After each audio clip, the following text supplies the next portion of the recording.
ahli sidqi wal wafa. Subhanaka la ilma lana illa ma 'allamtana innaka antal alimul hakim. Rabbi shrah li sadri wa yassir li amri wahlul 'uqdatam min lisani yafqahu qawli. Allahumma inna nas'aluka ilman nafi'a wa rizqan thayyiban wa amalan mutaqabbala. Alhamdulillah, binikmatillah wa syukurillah Bapak dan Ibu para peserta kajian Tamasya Qur'ani. Allah Subhanahu wa taala masih memberikan kepada kita nikmat kesehatan, nikmat kesempatan, dan kita diberikan Allah Subhanahu wa taala panjang umur untuk bertemu dengan tahun baru ya. Jadi tidak terasa ya. Kita sekarang di bulan Muharram, sudah menginjak tanggal ke-10 atau ke-9 Muharram ya. Berarti ada dua hal yang tidak bisa pungkiri dan tidak bisa kita tolak Bapak dan Ibu. Pertama apa Ustadz? Pertama yaitu adalah umur kita bertambah ya. Umur kita bertambah ya. Karena kemarin 1445 sekarang menjadi 1446. Yang kemarin saya itu 30 tahun, berarti tahun ini menjadi 31 tahun. Begitu pula ya Bapak dan Ibu, pokoknya bertambah 1 tahun. Begitu pula ada yang berkurang dari kita semua, yaitu adalah jatah usia kita, jatah hidup kita di dunia yang sementara ini ya. Oleh karena itu para ulama mengatakan ada beberapa hal ya, yang harus kita lakukan ketika menyambut awal tahun Hijriah ini. Nah, pertama apa Ustaz? Yaitu adalah memperbanyak rasa syukur kepada Allah Subhanahu wa taala ini ya. Karena ketika seseorang itu mendapatkan nikmat, pada hakikatnya nikmat tersebut itu berasal dari Allah Subhanahu wa taala. Wa ma bikum min ni'matin faminallah. Tidaklah ada kenikmatan yang kita rasakan, tidak ada kelezatan ya yang kita rasakan semua kecuali itu faminallah, datang dari Allah Subhanahu wa taala ya.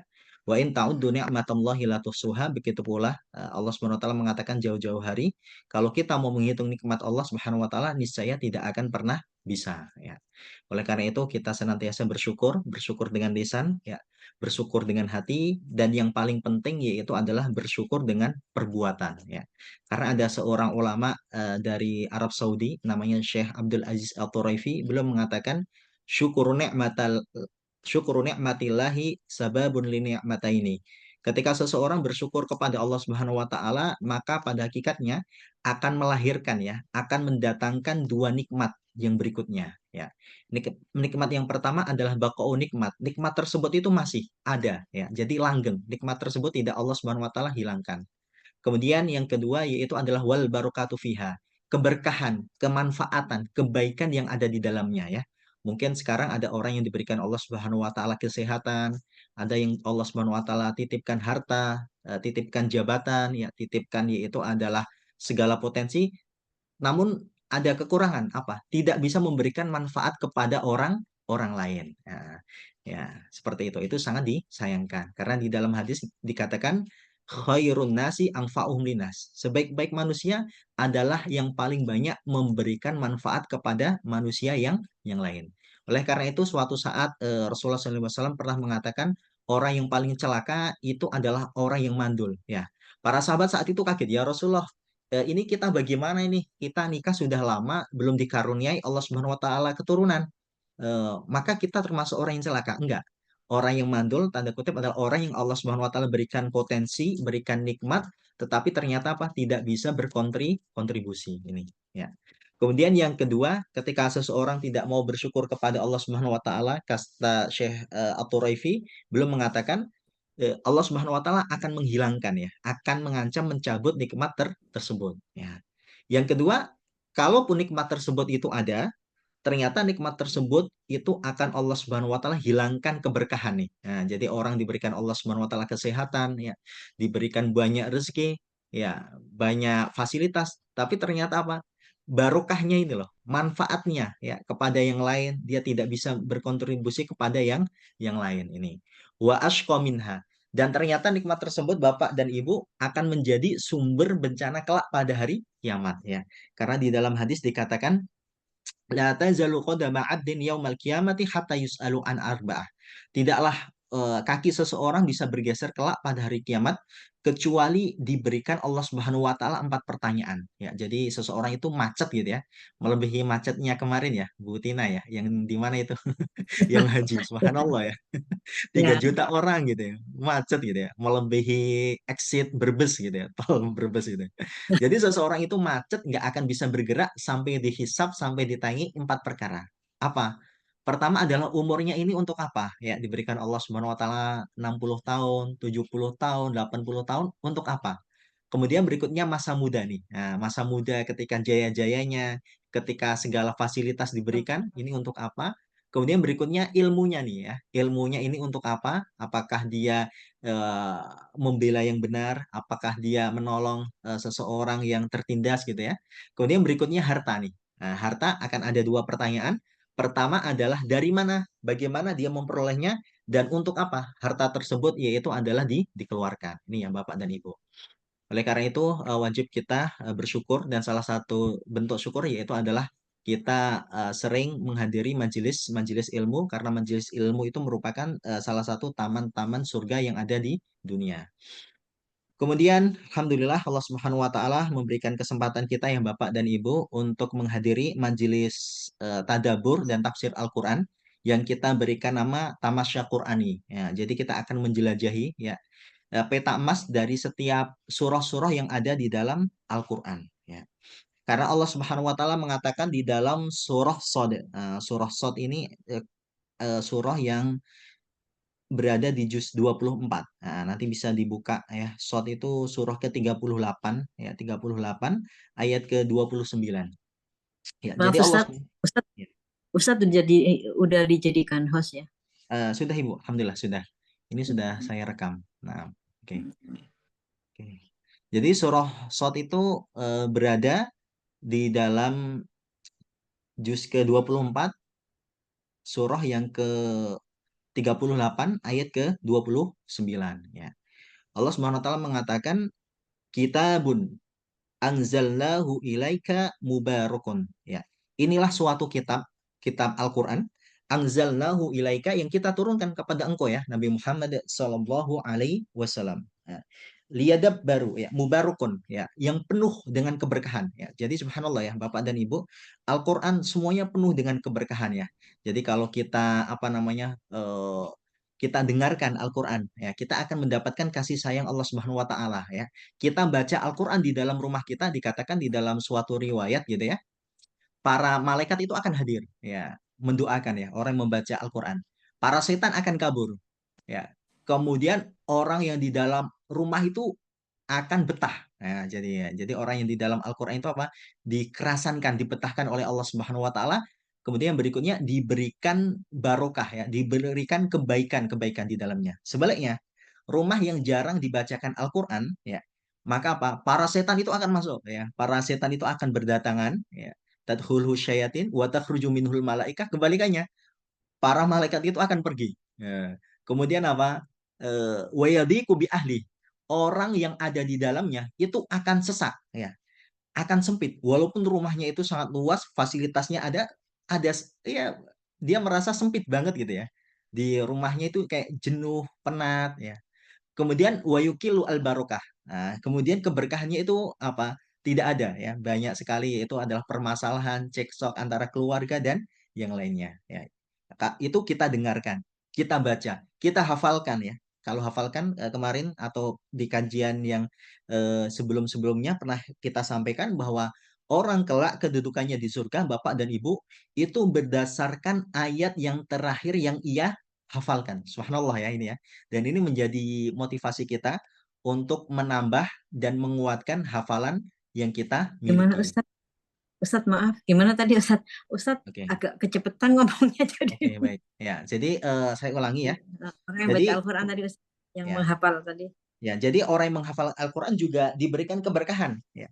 Keberkahannya apa Ustadz? Ya, keberkahannya yaitu adalah kedudukannya di surga semakin tinggi. Ya.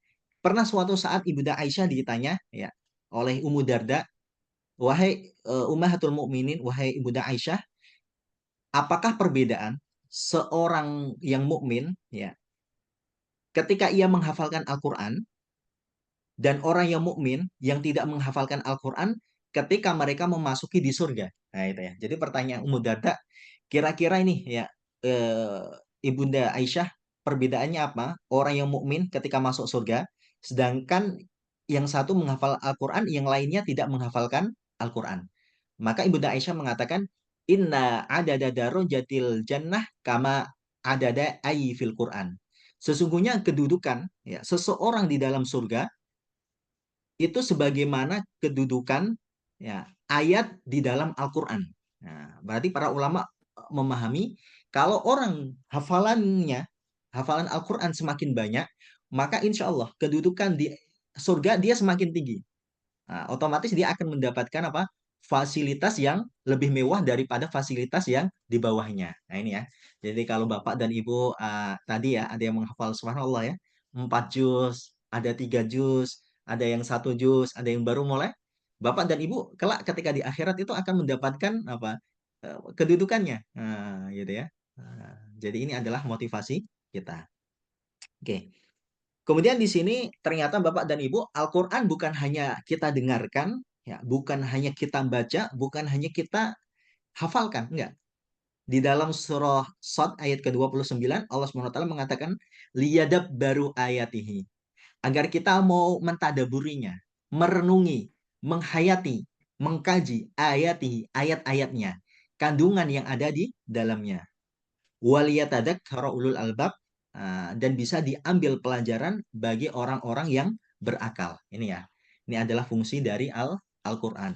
Oleh karena itu di dalam surah Al-Baqarah ya, yang awal itu kan alif lam mim dzalikal kitabul la raiba fi hudal lil muttaqin.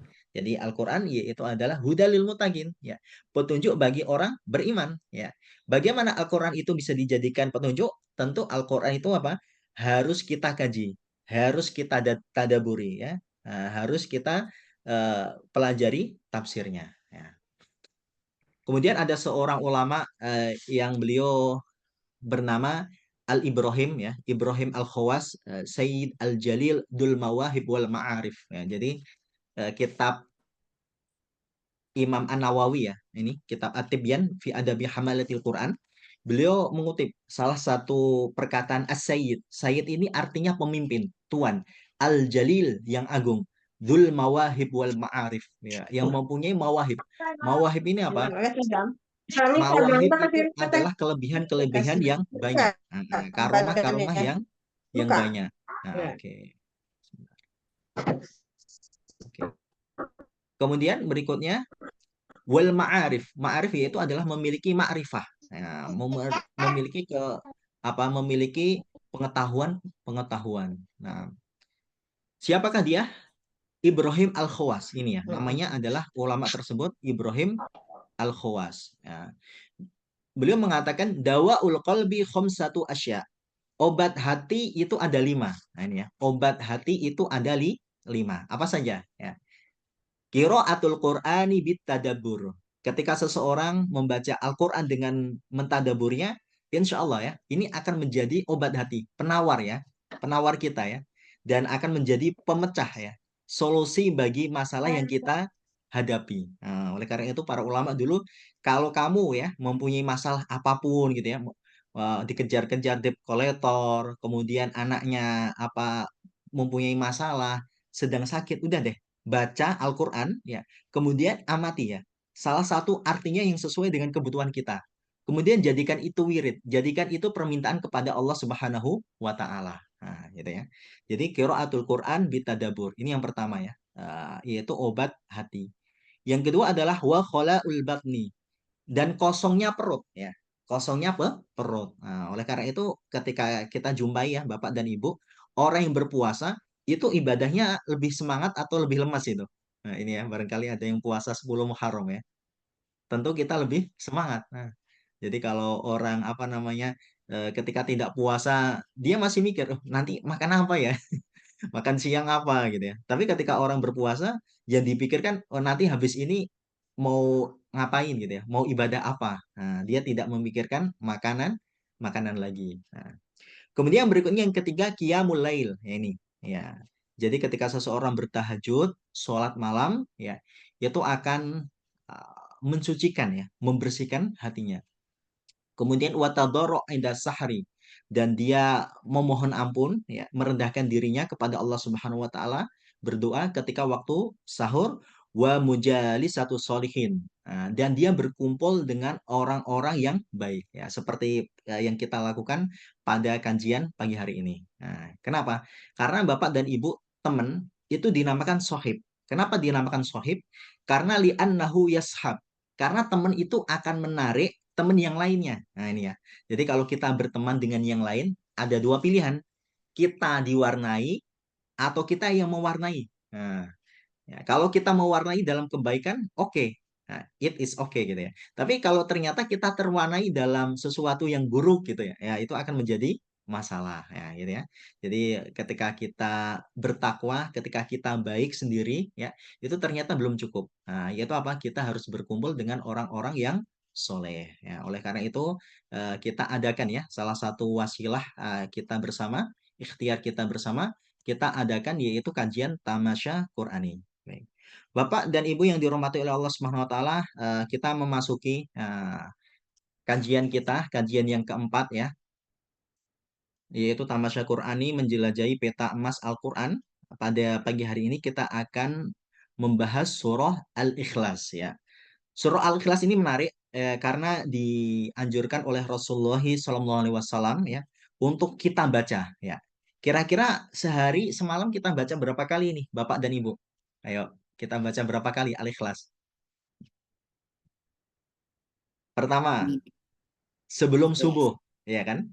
Rokatainil fajri, itu kan dianjurkan ya. Sunnah membaca surah Al-Fatihah. Ini, ya. Kemudian ketika dikir pagi, ya, ketika dikir pagi, ini.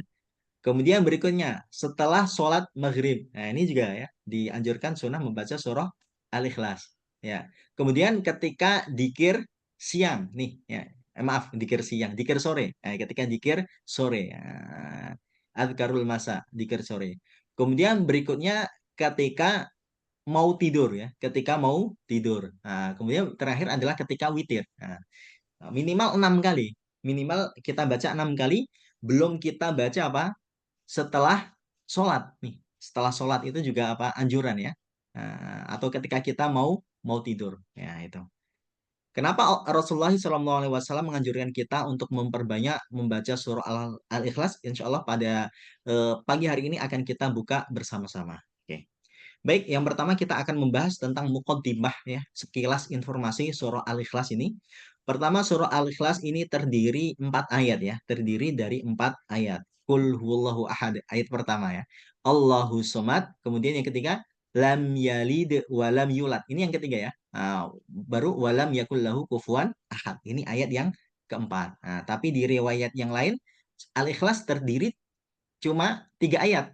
Jadi lam yalid wa lam yulad wa lam yakul lahu kufuwan ahad dijadikan satu satu ayat, ayat yang ketiga.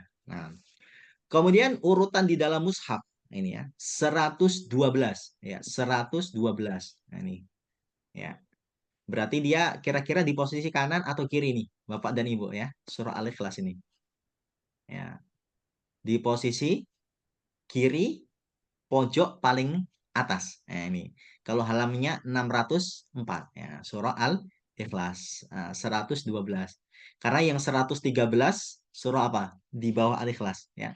Surah Al-Falaq, kemudian yang paling akhir 114 surah An-Nas ya. Kemudian surah Al-Ikhlas ini diturunkan di kota Mekah. Nah, ini menurut pendapat jumhur ulama. Karena nanti ada yang mengatakan bahwa surah Al-Ikhlas itu diturunkan di kota Madinah.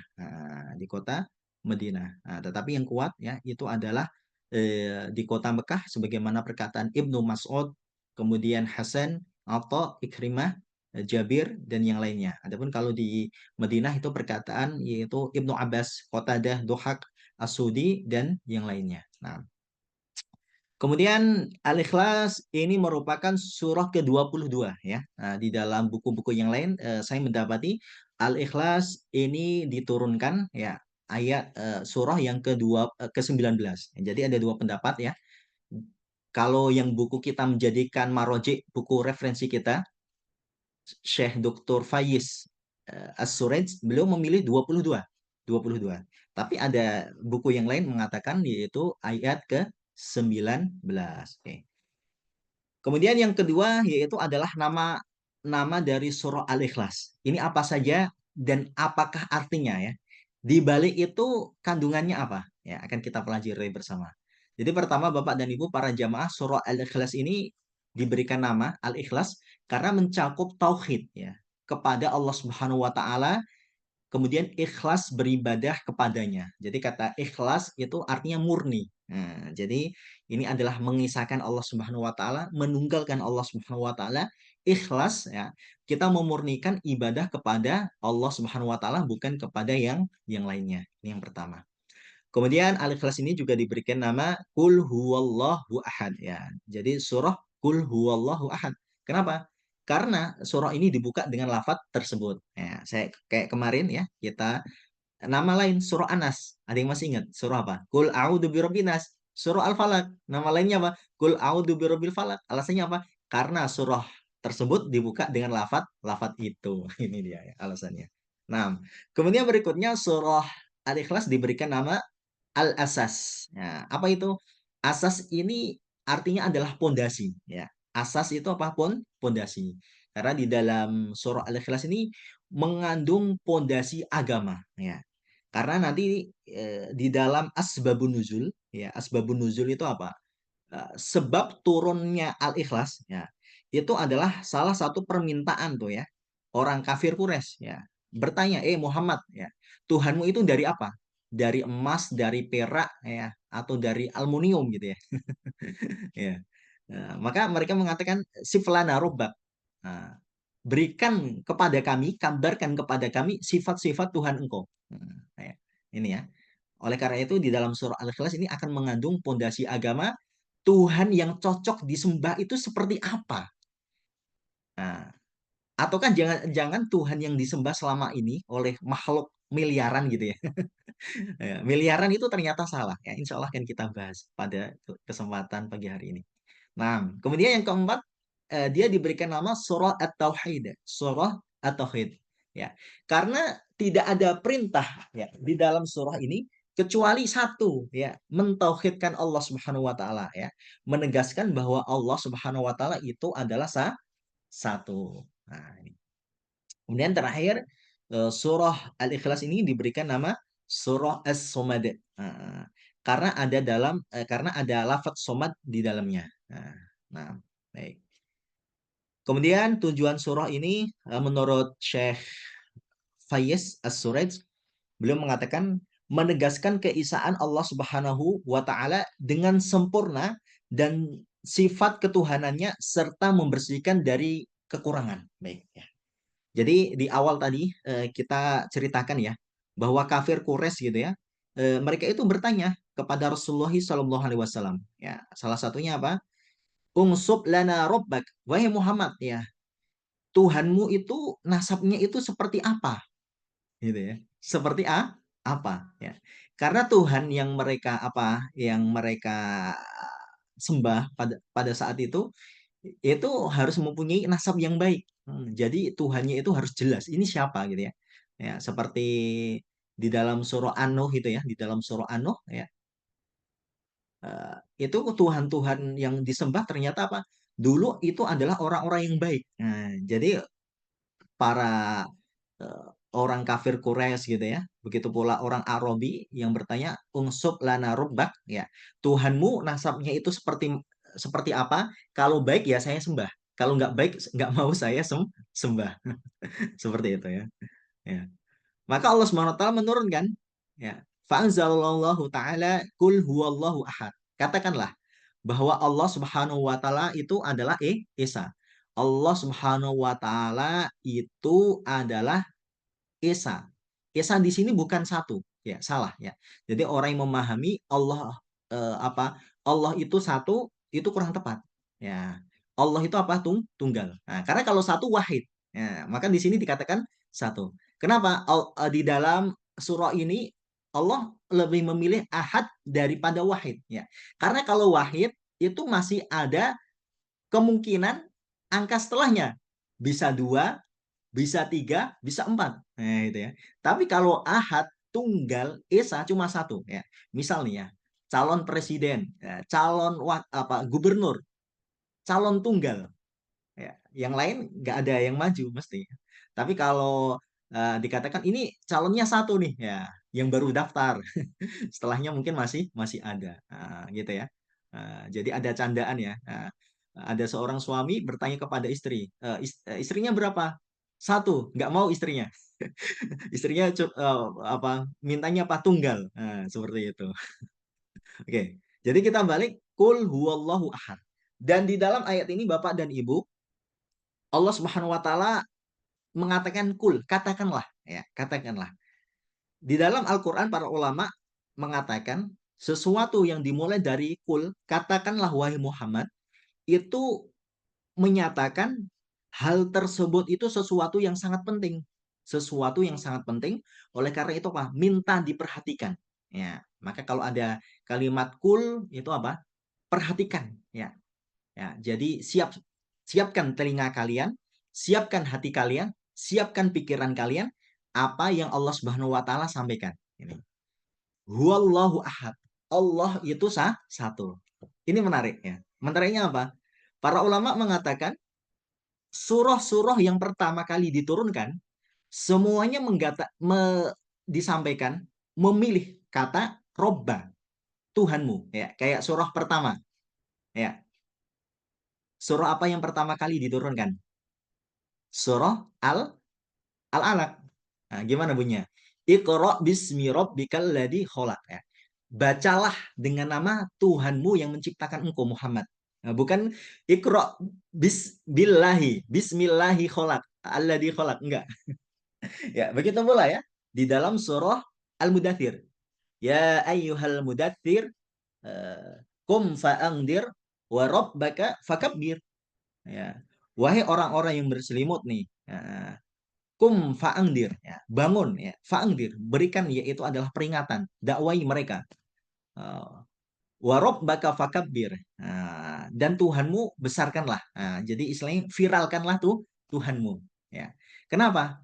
Karena pada zaman dahulu, ya Allah, ya lafadz Allah ini sudah sangat masyhur di kalangan orang Arab, orang musyrikin, ya itu sebagaimana yang suatu hadis ya, yang Rasulullah SAW bertanya kepada siapa itu? Kepada namanya Husain. Husain ya. Jadi Rasulullah SAW mengatakan, "Ya Husain, kam ta'budu ilahan fil yaum?" Berapa Tuhan yang kamu sembah di muka bumi ini, wahai Husain? Nah, Husain menjawab, sab'atu alihatin. Ada 7 Tuhan yang aku sembah. Nah, terus Rasulullah SAW bertanya, siapakah dia? Ilahun fis sama wasittatun fil ard.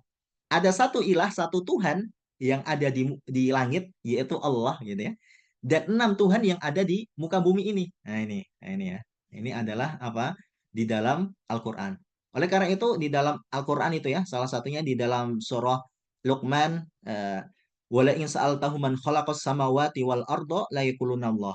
Nah, kalau kalian mau bertanya nih, siapakah yang menciptakan alam semesta ini, ya, yang menciptakan langit dan bumi ini, la yaquluna Allah, ya. Mereka akan mengatakan yang menciptakan ini adalah Allah. Nah, ini dalam surah Al-Luqman ayat ke-25 ya. Surah Al-Luqman ayat ke-25. Surah Al-Luqman itu juz 21, surah ke-31 ayat ke-25. Wala in sa'altahum, ketika kalian bertanya kepada mereka, siapakah yang menciptakan as-samawat, langit-langit ini yang bertingkat-tingkat, wal ardo, dan bumi ini, la yaqulunallah. Mereka akan mengatakan yang menciptakan itu adalah Allah Subhanahu wa taala. Nah, ini. Jadi mereka juga mengakai Allah Subhanahu wa taala. Nah, maka di dalam Al-Qur'an kata yang dipilih yang pertama-tama itu adalah Robbaka, Robbaka, Robbaka, ya. Tuhanmu, Tuhanmu. Karena apa? Tuhan Nabi Muhammad Shallallahu alaihi wasallam berbeda dengan Tuhan Arab ya, Tuhan kaum musyrikin yang mereka sembah pada zaman dahulu. Jadi Allah yang dimiliki yang disembah oleh Rasulullah SAW berbeda dengan Allah yang mereka sembah. Nah, ini ya. Karena mereka nanti ada yang menyembah paling tidak ada 2 Allah ya, 2 ilah. Ilah itu adalah Tuhan ya, yaitu adalah Tuhan kegelapan dan Tuhan cahaya. Nah, ini yang mereka sembah. Maka ayat yang pertama dikatakan kul huwallahu ahad. Katakanlah Allah itu Esa. Jadi Tuhanku yang aku sembah bukan Tuhan yang kalian sembah. Bukan minimal dua Tuhan yang kalian sembah. Tuhan Allah kegelapan ya. Sama Allah apa yang memberikan cahaya. Enggak. Atau Trinitas. Ya. Maka Allah SWT mengatakan laqad kafarul ladzina qalu innallaha tsalitsun tsalatsa. Sungguh orang itu kafir keluar dari Islam yang mengatakan Allah itu satu di antara tiga. Itu juga tidak boleh. Atau yang dikatakan oleh Husain tadi, dia mengatakan ya Tuhan saya ada tujuh. Salah satunya Allah. Ini ditolak. Allah itu tunggal. Allah itu tunggal. Nah, maka di sini menegaskan ya tujuan dari surah Al-Ikhlas, keesaan Allah dengan sesuatu yang sempurna. Ya. Karena dikatakan Allahus Somad. Allah itu adalah tempat uh, bergantung, tempat bergantung.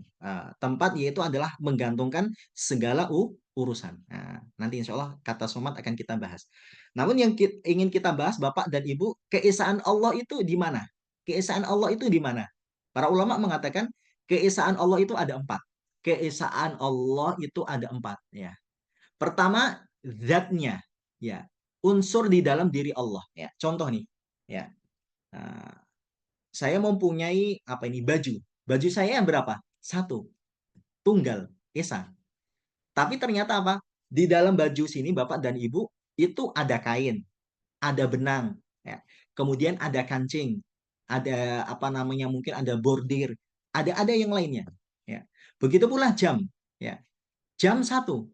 Tapi ternyata jam itu ada banyak, ya. Ada angka-angkanya, ada jarumnya, ada baterainya, seperti itu, ya. Kalau Tuhan-Tuhan yang mereka sembah, ya, semuanya itu adalah makhluk ciptaan Allah Subhanahu wa taala. Jadi apa? Secara zat mereka tidak tunggal, tapi berbeda dengan Allah Subhanahu wa taala.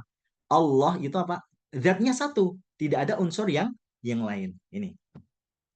Kemudian begitu pula Allah Subhanahu wa taala Esa di dalam nama dan sifatnya, ya. Allah Subhanahu wa taala Pak Esa di dalam nama dan sifatnya. Sebagaimana Allah Subhanahu wa taala mempunyai nama apa? Al-Khaliq, ya, yang menciptakan, ya. Ya. Karena apa? Tidak ada orang yang ada duluan sebelum Allah Subhanahu wa taala. Kalau kita semua kan disebut makhluk. Kenapa? Karena kita diciptakan oleh Allah Subhanahu wa taala. Begitu pula Allah Subhanahu wa taala mempunyai nama yaitu adalah yang maha hidup, ya, Al-Hayyu. Ya. Kita manusia juga hidup, tapi apa? Ternyata kita terbatas, ya. Suatu waktu kita akan mati, ya. Kuluman alaihi fan. Semua yang ada di muka bumi ini akan binasa, ya, akan fana. Nah, kecuali Allah Subhanahu wa taala. Kita maha melihat, kita maha pendengar. Allah juga sama. As-Sami' Al-Basir. Tapi ternyata apa? Allah Subhanahu wa taala berbeda. Allah Subhanahu wa taala tahu uh, secara detail, tahu ada di belakang kita. Pandangan kita kan terbatas. Ada dinding di depan kita nggak bisa lihat ya. Apa yang ada di balik dinding tersebut. Ya, kita bisa mendengar, kita nggak tahu tuh apa yang dikatakan gitu ya, yang diobrolkan keluarga kita yang ada di dalam rumah. Maka apa Allah Subhanahu wa taala sangat berbeda dengan makhluknya, nama dan sifatnya. Begitu pula perbuatan Allah Subhanahu wa taala. Karena Allah Subhanahu wa taala itu apa? As-Somad, yang maha penguasa, ya, yang menguasai segala alam, ya. Maka tidak buntu yaitu adalah pembantu. Nah, ini. Nah, kemudian yang berikutnya yang ketiga adalah Allah Subhanahu wa taala Isa ketika kita menyembah Allah. Nah, ini ya. Jadi tauhidnya ya. Ketika kita Iya. memurnikan Allah Subhanahu wa taala, maka pada hakikatnya Allah Subhanahu wa taala apa? Itu Isa. Iya karena budu wa iya karena stain. Hanya kepadamu lah ya Allah kita menyembah dan hanya kepadamu lah ya Allah kita meminta pertolongan. Nah, itu adalah bentuk keesaan Allah Subhanahu wa taala. Baik Bapak dan Ibu yang dirahmati oleh Allah Subhanahu wa taala, kita lanjutkan ya. Apa saja keutamaan surah Al-Ikhlas ini ya? Apa saja keutamaan surah Al-Ikhlas ini ya? Surah Al-Ikhlas mempunyai banyak sekali keutamaan yang kita sampaikan tadi ya. di awal gitu ya, karena senantiasa Rasulullah SAW meminta ketika kita mau tidur membaca Al-Ikhlas, ketika dikir pagi membaca Al-Ikhlas, ketika dikir sore membaca Al-Ikhlas, ketika sholat ya yang terbaik lebih baik daripada dunia dan seisinya, kita diminta membaca surah Al-Ikhlas. Ya. Jadi pertama eh, keutamaan surah Al-Ikhlas ini pertama mendatangkan kecintaan dari Allah Subhanahu wa taala. Nah, jadi di dalam kisah Rasulullah SAW mengangkat seseorang laki-laki untuk menjadi pemimpin khusus. Nah ini namanya Sariyah. Jadi perang itu ada dua. Ketika Rasulullah ikut namanya Ghuzwah, tapi ketika Nabi nggak ikut itu namanya Pak Sariyah, pasukan khusus untuk mengintai ya. Nah ini. Kemudian imam tersebut ya sholat mengimami kaumnya dan membaca apa? Surah Al-Ikhlas terus. Ya. Kemudian para sahabat itu merasa ada yang aneh nih. Masa imam kita nih ya, orang hafid gitu ya, kok yang dibaca surah Al-Ikhlas terus gitu. Ini ada apa? Kemudian mereka itu menceritakan hal tersebut kepada Rasulullah SAW dan menanyakan kepada laki-laki tersebut. Nah, pemimpin, kenapa kok kamu membaca surah Al-Ikhlas itu? Nah, kemudian ya pemimpin tersebut yang diangkat oleh Nabi sebagai pemimpin mengatakan karena di dalamnya ada sifat Tuhan yang maha pemurah, ya, yang maha pemurah. Allahu Somad. Allah Subhanahu wa taala itu adalah apa? Sebaik-baik sandaran, ya, yang maha pemurah, ya. Maka aku suka membacanya dalam sholatku. Nah, maka Rasulullah SAW mengatakan apa? Akhbiruhu Allah yuhibbuhu. Nah, kabarkanlah kepada dia, ya, Allah Subhanahu Wa Taala mencintainya. Subhanallah ya. Ketika seseorang dicintai Allah itu apa? Yang lain mundur gitu ya. Yang lain apa? Mundur. Nah, ini. Jadi yang pertama Allah Subhanahu Wa Taala mencintai seseorang, ya. Dalilnya apa? Ketika ada seorang pemimpin di dalam sholat ya, bukan berarti dia cuma hafal Al-Ikhlas gitu ya. Karena Al-Ikhlas ini surah pendek ya, gampang gitu ya. Nah, ternyata apa? Harus dipahami. Ini poinnya. Harus kita mengerti, harus kita yakini. Nah, karena di dalamnya ada sifat Allah yang Maha Pemurah, kita cinta kepada Allah, maka Allah Subhanahu wa taala mencintai kita. Ini yang pertama. Kemudian yang kedua, membaca surah Al-Ikhlas ini Bapak dan Ibu, fadilahnya apa ini? Merupakan wasilah masuk ya surga ya. Karena di dalam hadis yang diriwayatkan oleh Imam Bukhari gitu ya, ada seseorang laki-laki yang menjadi imam di Masjid Kuba. Apa Masjid Kuba? Keutamannya apa ini? Ya, ada yang tahu? Masjid Kuba. Ya, masjid yang pertama kali didirikan Rasulullah Shallallahu Alaihi Wasallam. Ya, jadi beliau ketika hijrah dari kota Mekah ya, beliau ketika diusir oleh kaumnya ya, ke Madinah, ya, beliau membangun pertama kali yaitu adalah Kuba. Ini ya, Kuba, Masjid Kuba. Ada seorang sahabat yang ditugasi untuk menjadi imam, ya, ya. Ternyata apa? Setiap kali telah membaca surah yang lain dari Al-Quran, dia membaca surah Al-Ikhlas. Nah, itu ya. Misal dia membaca Al-Fil ya. Eh, ayat yang terakhir, faja'alahum ka'asfim ma'kul. Bismillahirrahmanirrahim. Qul huwallahu ahad, Allahu samad, lam yalid wa lam yulad wa lam yakul lahu kufuwan ahad. Lah, makmumnya itu pada keheranan, ya, membaca surah yang panjang, An-Naba, ya, Al-Infitor, An-Naziat, Abasa, kok diakhiri, ya, kira-kira diakhiri dengan surah Al-Ikhlas. Nah, maka sahabat yang lain mengingatkan, engkau telah membaca surah ini, tetapi kelihatannya engkau merasa tidak cukup dengannya. Ya. Lalu engkau membaca surah Al-Ikhlas. Nah, kemudian dia menjawab, aku tidak akan meninggalkan surah Al-Ikhlas ini. Jika engkau mau menjadikan aku imam kalian, maka aku akan tetap melakukan ini, gitu ya. Jadi imamnya itu, ah, kalau kamu pengen jadi, saya pengen jadi imam karena saya itu yang apa paling fakih gitu ya, paling ngerti tentang fikih, bacaan Al-Qur'annya paling benar gitu ya. Maka aku akan melakukan membaca surah Al-Ikhlas ini setelah surah yang lain, nggak akan saya tinggalkan ya. Namun jika kalian tidak suka, maka aku tidak akan mau menjadi imam kalian di dalam sholat. Gitu ya. Jadi terserah kalian menjadikan imam siapa. Nah, maka dari sini para sahabat ini merasa ada sesuatu yang aneh. hal tersebut kemudian diceritakan kepada Nabi Muhammad SAW saat beliau mengunjungi Masjid Kuba. Nah, karena di dalam riwayat beliau kalau tidak salah eh, sepekan 2 kali ya, hari Senin atau hari Kamis gitu ya, mengunjungi Kuba. Untuk apa? Ya, untuk mengajarkan ya. Jadi bayangkan dari Masjid Nabawi gitu ya, kemudian ke Kuba. Belum ada bis, belum ada ya. Onta ya, nah, atau kuda ya. Berapa jam gitu ya. Beliau silaturahmi ke sana, ada yang tanya, nah, kemudian disampaikan hal tersebut. Nah, kemudian Rasulullah SAW memanggil, wahai fulan, apa yang mencegahmu ya hingga tidak mau melakukan apa yang diminta oleh teman-temanmu? Ya, jadi teman-temanmu di sini para makmum meminta engkau itu jangan membaca Al-Ikhlas gitu. Ya. Sudah sering bosen gitu.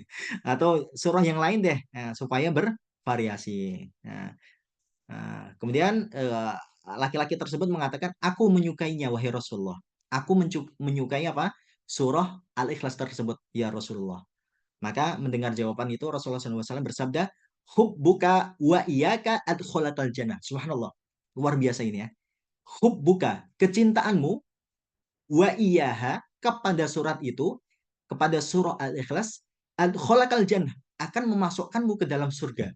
Oh, ternyata cara memasuki surga itu nggak berat-berat gitu ya. Salah satunya apa? Nah, ketika kita berilmu, ya kita membaca surah Al-Ikhlas ini dengan tadabur, ya, dengan penuh kita imani, gitu ya, kita rasakan, ternyata ini bisa memasukkan kita ke dalam surga. Nah ini, ya. Oke, baik. Kemudian yang ketiga, nah, sepertiga Al-Quran, ya, sepertiga Al-Quran. Ya, di dalam hadis dikatakan, "Walladzi nafsi biyadihi innaha la ta'dilu thulatsal Quran." Demi zat jiwa, demi Allah Subhanahu wa taala yang jiwaku ada di tangannya, innaha sesungguhnya Al-Ikhlas itu la ta'dilu thulutsal Quran. Sungguh benar-benar ia sebanding dengan sepertiga Al-Quran. Nah, sepertiga Al-Quran. Nah, para ulama menafsirkan hadis ini gitu ya. Karena di dalam riwayat yang lain dikatakan eh, ata jazuna an fi qiraati thulutsal Quran. Nah, Rasulullah SAW kama qala, apakah kalian itu merasa lemas, merasa malas untuk membaca sepertiga Al-Quran fi lailatin di dalam suatu malam? Jadi Rasulullah SAW memberikan tantangan ya kepada sahabat. Sahabat, apakah kalian tuh nggak bisa ya menyerah tuh membaca 10 juz ya. Sepertiga kan Al-Quran 10 juz ini. Boro-boro 10 juz. Kita aja 1 juz di dalam sehari gitu ya. Semalam jarang gitu ya. Illa marhimallah, kecuali yang diberikan rahmat dan taufik oleh Allah Subhanahu wa taala. Para sahabat bertanya, gimana kita mau membaca sepertiga Al-Quran ya Rasulullah 10 juz itu bagaimana kita membacanya? Nah, maka beliau mengatakan apa? Bacalah surah Al-Ikhlas. Karena innaha la ta'dilu thulutsal Quran.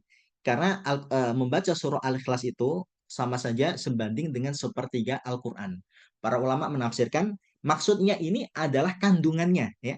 Karena di dalam uh, Al-Quran kalau ditarik gitu ya, dikumpulkan semuanya, diringkas semuanya menjadi 3 pokok. Pokok pertama apa? Tentang tauhid. Ya, tentang apa? Tauhid. Mengisahkan Allah Subhanahu wa taala ini. Yang kedua, tentang kisah-kisah ya, tentang kisah-kisah para nabi terdahulu ya, tentang kisah-kisah yang akan datang. Ya, itu semuanya ada di dalam Al-Qur'an. Kemudian yang ketiga adalah tentang hukum ya.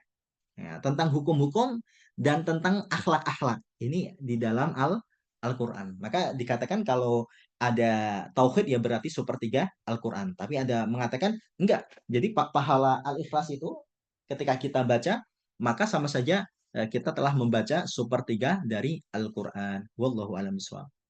Kemudian makna kosakata akan kita bahas as-somad ya.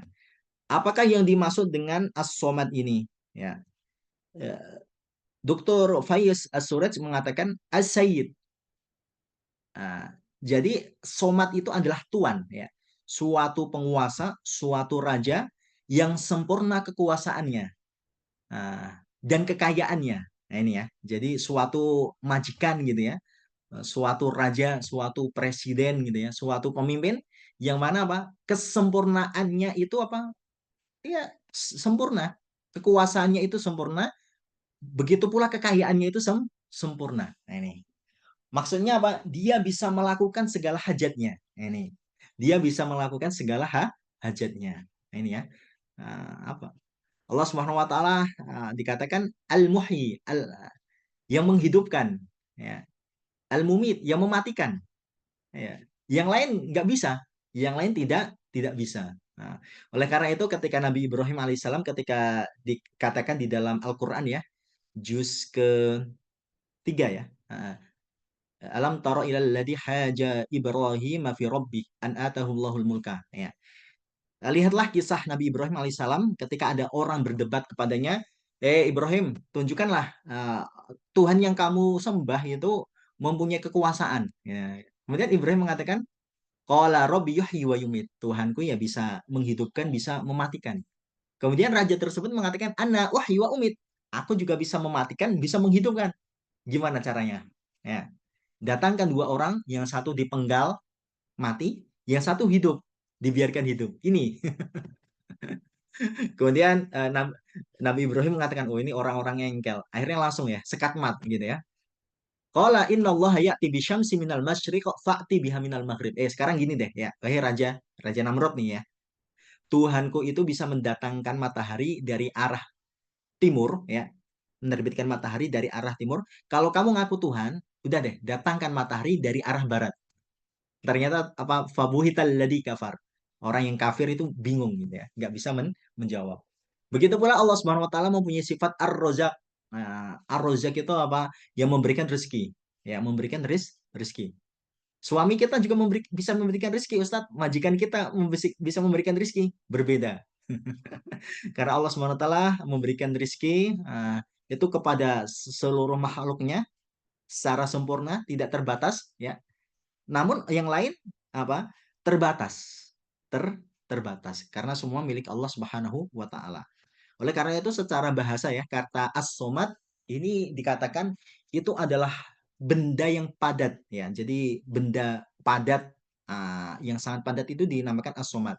Yaitu adalah suatu batu yang mana tidak ada lubang ya, tidak ada kekurangan. Begitu pula Allah Subhanahu wa taala ya, Tuhan yang maha sempurna, penguasa yang maha sempurna, kekuasaan dan kekayaan tidak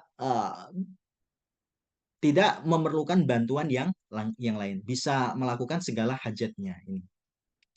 Kemudian kufuan ya, kufuan. Nah, karena ternyata Dr. Suraj ini cuma memilih dua kata gitu ya. Karena di dalam bahasanya itu makna al-gharib, makna yang asing itu apa? Ya. Nah, beliau memilih as-somad sama kufuan. Nah, kufuan yaitu adalah yang menyerupai dan yang menandingi. Nah ini. Nah, kita akan bahas ya. Jadi pertama adalah kul huwallahu ahad. Katakanlah Allah itu satu, Allah itu tunggal, Allah itu esa. Allahus somad. Ini Allah Subhanahu wa taala adalah yang maha sempurna kekuasaannya, kekayaannya, bisa melakukan segala hajat, segala yang Allah Subhanahu wa taala inginkan. Ini. Ini. Lam yalid wa lam yulad. Ini. Allah Subhanahu wa taala ya, ketika tadi ditanyai nasabnya Tuhanmu itu seperti apa? Kalau baik saya sembah, kalau nggak baik Tuhanmu gitu ya. Nasabnya nggak mau saya sembah. Ternyata dikatakan lam yalid. Allah Subhanahu wa taala itu tidak dilahirkan. Walam yulad. Nah, begitu pula Allah Subhanahu wa taala juga tidak melahirkan. Nah, karena apa? Ketika Tuhan itu dilahirkan, maka Tuhan tersebut mempunyai kekurangan. Nah, kekurangannya apa? Bisa mati Tuhan tersebut. Ya. Nah, karena kita mempunyai keturunan nih ya, Bapak dan Ibu, salah satunya agar apa? Estafet ya. Estafet keturunan kita itu bisa kita wariskan ini. Nah, bisa kita wariskan. Oleh karena itu Nabi Zakaria ketika dulu beliau belum dikaruniai Allah Subhanahu wa taala anak gitu ya. Beliau senantiasa berdoa kepada Allah Subhanahu wa taala. Nah, itu ya. Kaf ha ya ain shad dzikru rahmatika rabbika abdahu Zakaria idna darabbahu idna darabbahu nidaan khafiyya. Nah, qala rabbi inni wahanal atmu minni washta'ala ra'su syaiba wa lam akum bidu'aika rabbi syakiyya. Ini ya. Jadi Nabi Zakaria senantiasa berdoa kepada Allah Subhanahu wa taala meskipun tulang beliau itu sudah mulai keriput gitu ya, sudah mulai melemah gitu ya, dan uban beliau sudah bermunculan ya. Walam akum bidu'aika rabbi syakiyya.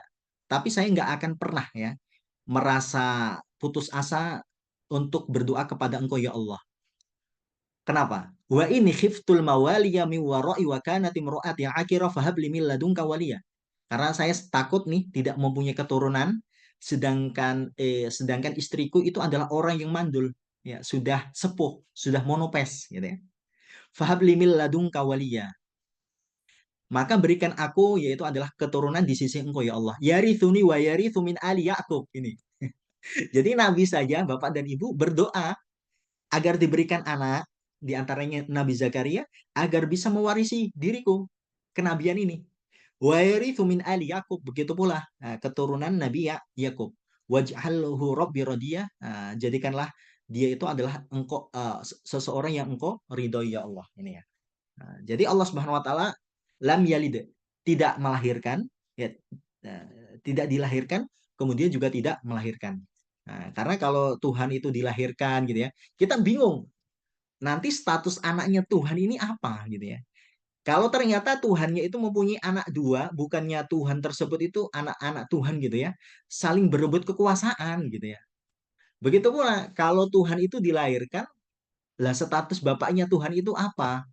Status kakeknya itu apa? Status kakek-kakeknya itu apa dan seterusnya.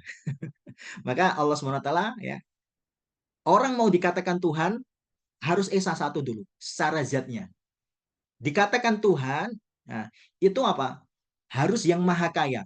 Kekuasaannya itu apa? Sangat sempurna. Bisa melakukan segala apa yang ia inginkan. Innama aroda syai'an ayyakula lahu kun fayakun. Nah, gitu ya. Kalau Allah gampang. Kalau mau sesuatu tinggal kun fayakun. Kalau kita nggak bisa. Bahkan di dalam Al-Quran Allah Subhanahu Wa Taala mengatakan, wahai orang-orang yang,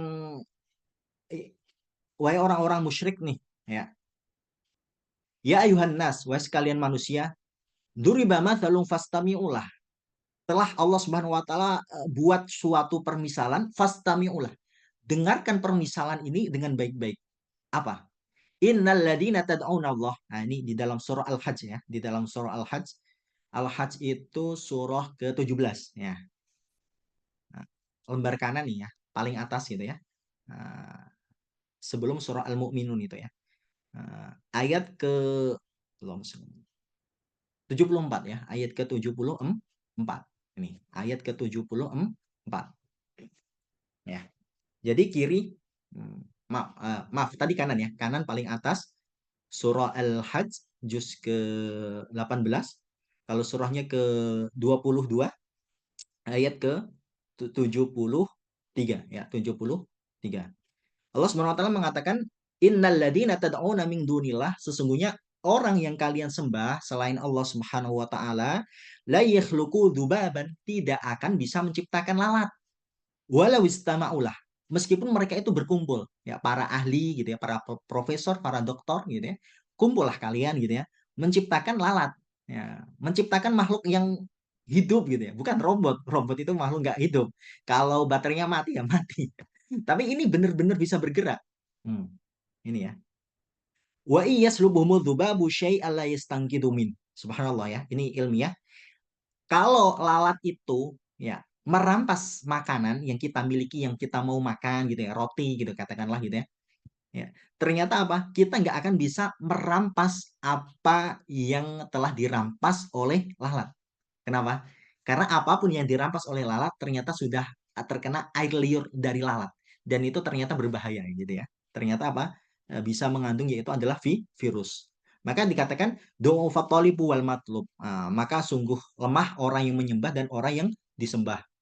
Jangankan kalian menciptakan lalat, kalian merampas makanan dari lalat nggak akan bisa. Ini ya. Maka di sini kufuan, tidak ada yang bisa menyerupai dan menandingi Allah Subhanahu wa taala ya. Jadi Allah tadi Esa unsurnya, zatnya ya. Kemudian berikutnya adalah nama dan sifatnya. Begitu pula perbuatan ya, perbuatan Allah Subhanahu wa taala ya. Yang Maha Pendengar, yang Maha Hidup, yang Maha Melihat dan seterusnya berbeda dengan makhluk-makhluknya. Nah, itu ya. Ya, oke. Begitu pula orang yang menandingi Allah Subhanahu wa taala ini adalah sesuatu yang mustahil. Nah, kemudian kita lanjutkan Bapak dan Ibu para jamaah, kandungan surah Al-Ikhlas. Ya. Dr. Faiz Suraj mengatakan surah ini mengandung keesaan Allah Subhanahu wa taala, ya. memiliki sifat yang tidak dimiliki selainnya, mencakup seluruh sifat yang sempurna. Nah, ini kita jelaskan tadi, yang menunjukkan keabadian ini. Jadi perbedaan Allah dengan makhluknya, Allah Subhanahu wa taala yang maha abadi, ya, yang maha abadi. Huwal awwalu wal akhiru. Allah Subhanahu wa taala yang pertama dan yang terakhir. Nah, ini ya. Kemudian membersihkan dari sifat kekurangan nih. Nah, mungkin kita nih orang di dunia kaya bisa, tapi suatu saat terbatas. Kalau dia meninggal, berhenti kekayaannya. Kalau dia jatuh miskin, berhenti kekayaannya. Nah, tapi apa Allah Subhanahu wa taala tidak mempunyai sifat kekurangan, kelemahan. Surah ini juga membantah bahwa Allah Subhanahu wa taala memiliki anak. Nih, Allah Subhanahu wa taala memiliki anak. Sebagaimana dipercayai oleh orang Nasrani, nah ini kurang ya, orang Yahudi, orang musyrikin.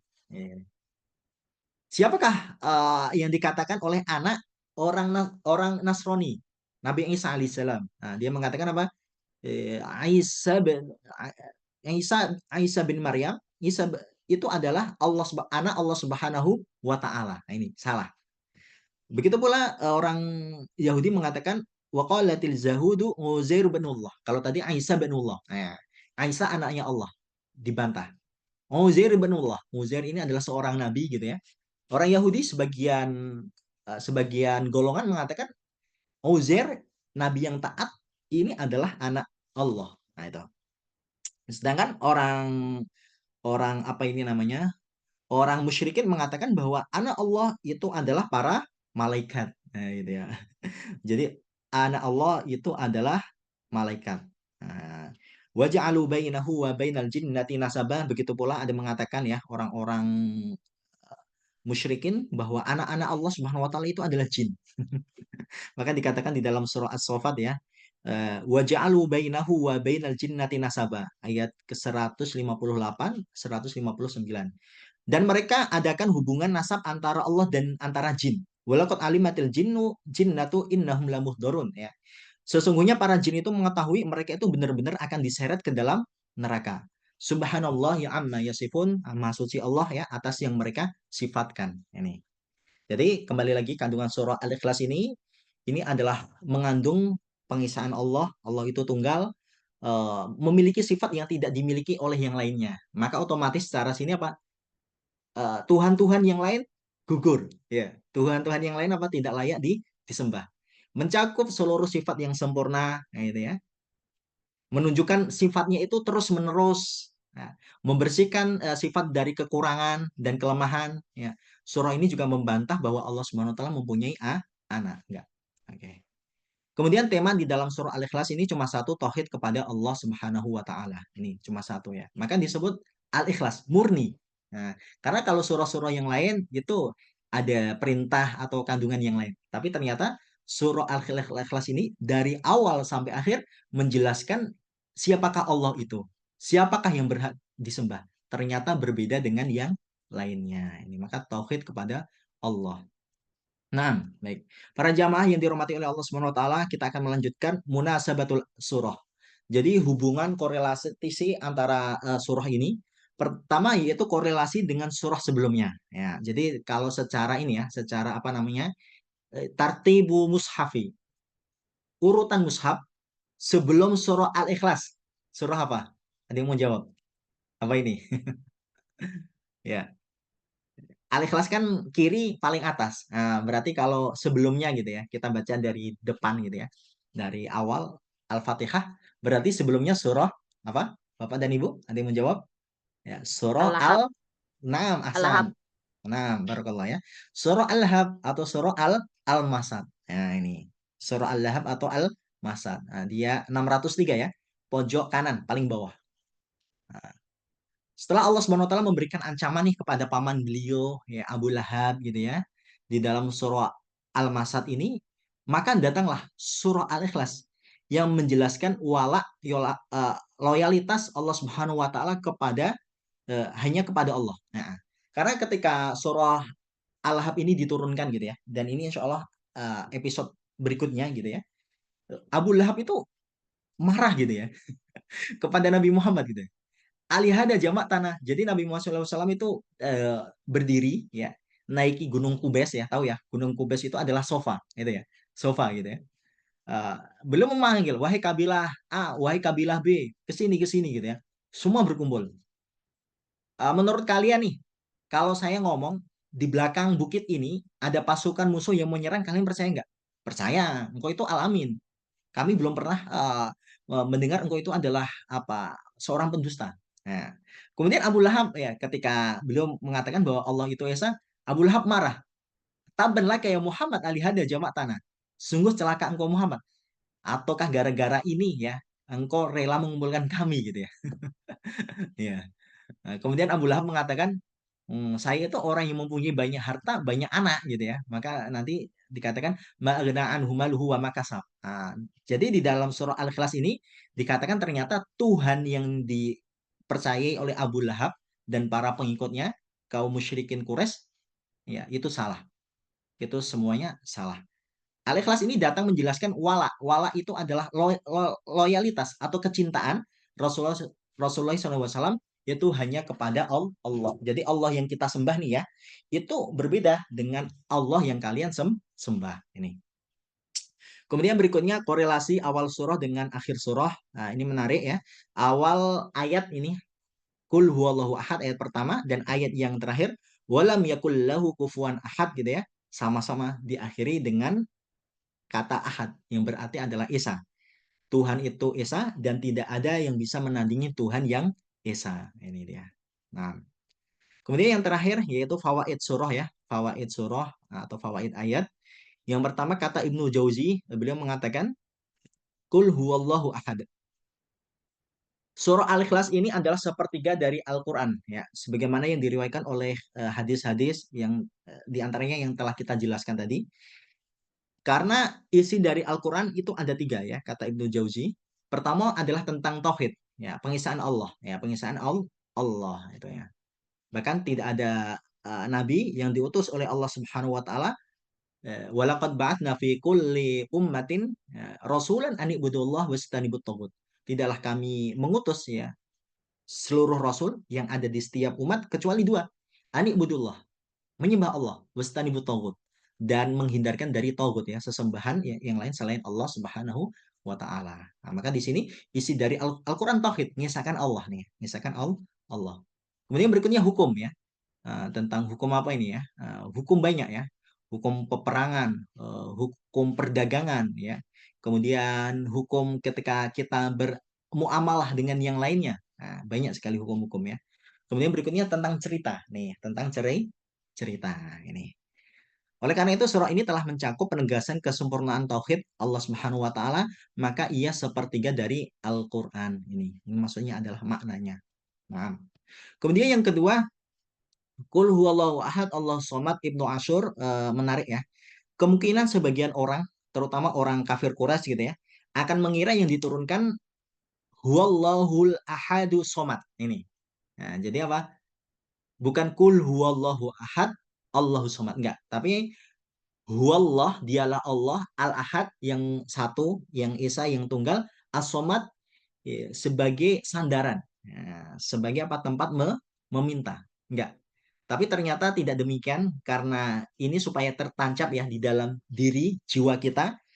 Allah itu agung ya. Allah itu agung ya. Bahkan saking agungnya Allah ya, Bapak dan Ibu ya. Ini menarik. Orang sufi ya terkadang beliau mengatakan Allah ini kan terdiri dari berapa huruf nih? Ya, alif, lam sama ha. Alif, lam sama ha. Ya, ada empat. Sekitar ada empat ya. Bagaimanapun bentuk dari lafadz Allah menarik. Kayak Allah dikasih lillah, milik Allah. Milik Allah. Kemudian kalau kita ambil lah gitu ya. Karena mereka kan ada yang mendikir lah gitu ya. Kalau kita kan Allah. Nah, mereka jadi ada yang mengatakan Allah. Nah, nanti ada yang mengatakan lah gitu ya. Nah, lah itu apa? Lahu. Nah, miliknya, milik Allah Subhanahu wa taala. Huwa, ya. Hu gitu ya. Hu, maksudnya huwa Allah Subhanahu wa taala. Atau kita gitu ya. Oleh karena itu kita terkadang kan tidak apa tidak nyadar. Kita ketika ditimpa sesuatu kita sakit bilang gitu ya. Pada hakikatnya kita memanggil Allah Subhanahu wa taala. Ya, baik orang Indonesia maupun orang luar negeri gitu ya. Baik ia beriman tidak beriman, ya ketika dia kaget, ketika ditimpa sesuatu yang menakjubkan, gitu, dia bilang, ah, pada hakikatnya itu balik kepada Allah Subhanahu wa taala. Nah, jadi Allah disebutkan dua kali di dalam surah ini karena untuk menunjukkan ya bahwa Allah itu agung, supaya tertancap di dalam diri kita. Nih. Nah, yang terakhir. Nah, lam yalid walam yulad. Nah, ini Imam As-Suyuti, beliau mengatakan di dalam ini ada bantahan terhadap kelompok orang-orang yang sesat ya, yang telah kita jelaskan tadi, yaitu mengatakan Uzair bin Allah. Perkataan siapa ini? Uzair bin Allah, orang Yahudi. Nah, begitu pula orang Nasrani, beliau mengatakan Isa bin Allah ya, Isa itu adalah anaknya Allah. Kemudian terakhir orang sesat gitu ya, ada kafir Quraisy mengatakan bahwa malaikat itu adalah anak perempuan Allah Subhanahu wa taala. Tapi subhanallahi amma yasifun ya, maha suci Allah ya, maha benar Allah, maha tinggi Allah Subhanahu wa taala atas yang mereka sih sifatkan. Demikian Bapak dan Ibu para jamaah kajian Tamasya Qurani. Alhamdulillah kita tadi telah menjelajahi yaitu adalah peta emas dari surah Al-Ikhlas ya, yang salah satu pelajarannya bahwa ini sekali lagi memurnikan ya. Nah, memurnikan bahwa Allah Subhanahu wa taala itu adalah Tuhan yang esa, Tuhan yang tunggal, yang satu-satunya layak untuk disembah karena memiliki sifat yang sempurna. Ini. Ya, oleh karena itu waktu dan tempat kami kembalikan ya kepada Ibu moderator ya, pada Ibu Nurul ya. Kami kembalikan ya, ya, ya. Kalau ada pertanyaan boleh langsung ditanyakan ya, lewat chat maupun langsung ya. Ini ada yang izin ya, barakallah ya Bu Dian ya. Ya, semoga dimudahkan urusannya. Amin. Ya, baik, silakan Ibu bisa dipandu untuk tanya jawab.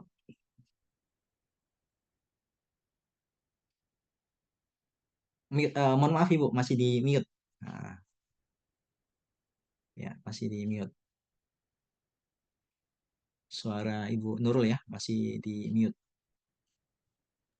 Iya, maaf. Baik, jazakallah Ustadz. Baik, Hmm. ibu-ibu, bapak yang ingin bertanya lebih lanjut, silahkan langsung atau sambil sambil menunggu pertanyaan Ustadz. Saya Nggih. sudah mendapatkan beberapa pertanyaan via WA ya. Ya. Eh, di antaranya ini pertama, apa arti kata ikhlas? Hmm. Di dalam surat Al-Ikhlas itu apakah ada arti tersendiri mengenai ikhlasnya? Kemudian yang Hmm. kedua, katanya saya pernah membaca ada kalimat tidak dianjurkan untuk dibaca surah Al-Falaq, Al-Ikhlas, dan Anas saat melaksanakan ibadah sholat subuh, baik itu pada rokaat pertama atau kedua. Maksudnya itu bagaimana ya Ustadz? Nah, Oke. mohon penjelasannya Ustadz. Oke, baik ya. Jadi pertama ikhlas gitu ya. Di dalam surah Al-Ikhlas ini artinya murni. Ya, jadi al-ma'ul kholis, air yang murni. Nah, berarti air yang murni apa? Tidak mengandung atau terkontaminasi dengan air lainnya. Nah, karena misal air nih, kita kasih teh jadi apa, Bu? Air teh. Kita kasih sirup, air sirup. Kasih susu, air susu. Madu, air madu gitu ya. Sama ya. Dalam surah Al-Ikhlas ini Allah SWT pengen nih kita memurnikan ibadah kita ya kepada yang lain. Nah, maka tadi kan Allah ini satu esa, bukan dua, bukan tiga, bukan enam, bukan tujuh, bukan seterusnya gitu ya. Allah satu. Allahus Somad nih, Allah Subhanahu wa taala itu adalah yang maha kaya, yang sempurna kekuasaannya, yang bisa melakukan apapun, yang bisa menunaikan hajat ya, kalian yang minta. Kayak misal nih, kita kan ada malaikat siapa itu? Yang diberikan tugas memberikan rezeki. Nah, Mikail, menurunkan hujan. Ya, kita nggak boleh minta, ya Mikail, wahai malaikat Mikail, turunkan hujan, berikan kami rezeki. Enggak, tapi mintanya kepada Allah Subhanahu wa taala. Nah, begitu pula ya dengan sifat-sifatnya alam yalid wa lam yulad wa lam yakul lahu kufuwan ahad. Ini. Jadi Allah SWT menegaskan di sini esakan tauhid kita ya, tauhid peribadatan kita kepada Allah Subhanahu wa taala ini. Kemudian yang berikutnya faidahnya ya. Nama surah itu Bapak dan Ibu terkadang bukan karena lafadznya ya. Surah Anas, Al-Falaq, Al-Kafirun, Al-Masad. Itu kan ada lafadznya semua kan? Ada lafadznya. Ternyata Pak di dalam surah Al-Ikhlas ini ada nggak lafadz Al-Ikhlasnya? Nggak ada.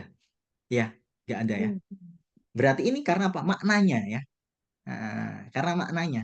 Ya, makna dari Al-Ikhlas tersebut. Oleh karena itu para ulama memberikan kita isyarat nih kalau kita apa namanya beramal gitu ya, kita berkontribusi nggak apa-apa nih.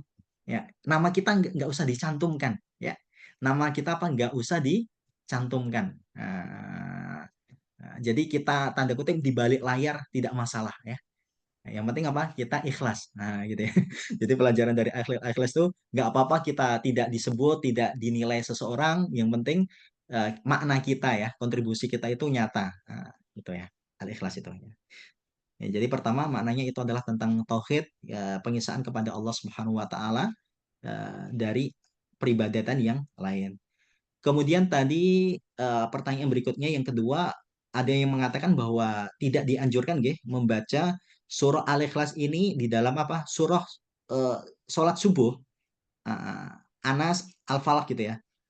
Jujur saya wallahu alam biswab belum pernah menjumpai larangan tersebut gitu ya. Menjumpai larangan tersebut ya dari hadis. Kalau dari Quran pasti nggak ada ya. Dari hadis maupun dari apa namanya dari perkataan para ulama. Perkataan para ulama. Mungkin nih, mungkin di dalam Al-Quran itu kan dikatakan apa ini ya Ibu ya, apa namanya? Aqimis sholata liduluki syamsi ila ghusakil laili wa Qur'an al-fajri inna Qur'an al-fajri kana masyhuda. Ini. Nah, jadi di dalam sholat subuh itu wa Qur'an al-fajri kana masyhuda, bacakanlah nih Al-Qur'an yang panjang karena ketika waktu subuh ini masyhuda akan disaksikan oleh para malaikat. Bahkan yang menyaksikan itu malaikat sip pagi, sip malam gitu ya, dan sip sore, nah, sip pagi. Nah, jadi dua malaikat itu berkumpul, ya, dua malaikat itu berkumpul baru mencatat, mendoakan ya seseorang ya, yang terutama sholat subuh berjamaah, maka dianjurkan baca yang panjang. Nah, gitu. Mungkin dari situ gitu ya, baca yang panjang. Nah, sunahnya subuh baca yang panjang, bukan yang pendek. Nah, mungkin orang itu mengatakan "Ah, ini waktu baru istimewa, hindari deh surah tiga kul ini ya, trikul ya, baca surah yang lain. Mungkin seperti itu ya. Tapi kalau secara jelas larangan dari as-sunnah maupun perkataan salafus soleh nggak ada. Ya emang ketika waktu subuh itu sangat dianjurkan membaca surah yang panjang. Ya, itu ya. Wallahu a'lam bishawab. Oke, silakan ada lagi. Eh, mohon maaf Ustadz, melanjutkan Enggak, enggak. ketika yang disampaikan tadi ya. Kalau menurut yang saya pernah dengar, kalau apa sunnah ininya kan membaca surah Al-Kafirun dan ayat keduanya itu di rakaat keduanya itu Al-Ikhlas gitu. Lah itu Oh. tapi benar ya Ustadz ya. Kalau Itu yang bukannya bukan Qobliyah fardunya, itu Ustaz. Dulu. Ah, oke, nah. Qobliyah kenapa? Jadi subuh. nah, betul. Iya, Ya boleh ya. Jadi emang di dalam Qobliyah subuh. riwayat yang tadi Ibu Nurul sampaikan ya, yang tadi kita sampaikan di awal, disunahkan rakaat pertama Al-Kafirun, benar. Ini qobliyah subuh, bukan sholat subuhnya. Nah Qobliyah ini, subuh. Iya, qobliyah Qobliyah subuh. menurut. Rakaatainil Iya, fajri itu iya. ya. Dua rakaat fajar itu khairu minad dunya wa ma fiha. Lebih baik daripada dunia dan seisinya. Nah, jadi dua rakaat sholat subuh itu ya, rawatib ya, rawatib itu. Adapun kalau sholat subuh yang kita sampaikan tadi, justru apa namanya bagusnya yang diutamakan membaca surah-surah yang panjang. Ukuran yang panjang berapa Ustadz? Nah, jadi para ulama ya, itu Rasulullah SAW ketika sholat subuh itu membaca 30 ayat nih kira-kira ya, 30 ayat dari Al-Quran. Nah, kalau 30 berarti surah apa ini? Al-Mulk. Nah itu, coba dilihat ya. Al-Mulk itu kan 30 ayat. waduh. Itu di rakaat pertama Ustaz berarti. Iya, rakaat pertama. Emang nggak boleh Nah, ya. dibagi dua. Ya boleh, ya boleh. Tapi Boleh, para boleh ulama aja sih. mengatakan seperti itu. Nah, kalau rakaat Ya kedua boleh. nanti setengahnya, nah gitu ya. Kira-kira kan, cuma kira-kira ya. Karena tidak dijelaskan rakaat pertama surah Al-Mulk itu enggak. Nah, begitu pula kalau yang dijelaskan itu ini Bu ya, ketika hari Jumat nih. Nah, ketika hari Jumat itu kan sholat subuh pertama itu kan surah apa? Ada yang tahu nggak? Jumat. As-Sajadah. Nah, As-Sajadah Panjang kan Ustaz. 3 halaman ya. 1 lembar Is. setengah. Nah, itu. Rakaat kedua Al-Insan, juz 28 juz 29 tuh ya. 29 Al-Insan. Itu hampir 2 halaman ya, 2 halaman. Nah, berarti Itu lumayan sholat gitu ya. subuhnya di hari Jumat Ustaz. Itu khusus di hari Berarti Jumat. ayo Nah, ibu-ibu diapalin. nah. Dan ini para ulama mengatakan harus diumumkan terlebih dahulu. Nah, gitu ya. Jadi emang kita nih, misal kalau dulu kita di pesantren gitu ya, atau di Lipia dulu di asrama Lipia, pasti, hampir pasti ya, sholat subuh Jumat rakaat pertama as-sajadah 3 halaman gitu ya, ada sujud tilawahnya di dalamnya. Rakaat kedua surah Al-Insan, hal ata alal insan ini tuh. Itu hampir hampir pasti. Nah, tapi kalau ternyata masyarakat nggak siap ya jangan membaca itu. Nah, buat tempat yang lain seperti itu ya. Barakallah ya. Bisa dimotivasi untuk menghafalkan ya, menghafalkan itu. Ya, insya Allah ibu dihafalin ya. Nanti ditanya Ustaz, hafal Iya. sudah. Next. Terut- ya, terutama kalau sudah sampai Al-Insan. Nah, nanti akan kita tanya. Nah, atau surah As-Sajadah. Nah, nanti kalau tadaburnya sudah sampai situ. Jadi masih ada kesempatan. Nah, Waktu. oke, ada lagi? Silakan. Ya. Silakan Bu Tina atau Bu Etna barangkali. Ustaz, berarti tadi nama ikhlas bukan yang Hmm, apa artinya ikhlas kayak kita ikhlas terhadap sesuatu bukan itu Ustaz ya. Berarti artinya hmm, murni tadi Ustaz ya. betul. Nah, artinya lebih tepat murni. Bukan Nah, bukan ikhlas kayak kita ikhlas terhadap sesuatu bukan itu. enggak. Dulu sebagian masyarakat juga mengatakan, itu ikhlas kayak kita ikhlas loss gitu ya. Kayak Enggak, beda, itu. beda. Heeh. Karena di sini Maaf ya. emang apa, terutama untuk masalah ibadah ya. Jadi kita apa namanya murnikan nih. Jadi gini, ikhlas itu kan murni nih. Kayak emas 24 karat. Ya, berarti substansi yang tidak penting harus kita singkirkan. Nah, minggir dulu wir gitu ya. Harus kita singkirkan, harus kita hilangkan. Sama Tuhan, mohon maaf Tuhan yang tidak sesuai dengan substansi tadi, yang tidak layak untuk dipertuhankan ya harus kita hilangkan. Nah, gitu ya. Makanya kalau kita sholat kan, ya kita benar ikhlas karena Allah, bukan karena mungkin ada teman atau keluarga, atau kita nggak enak.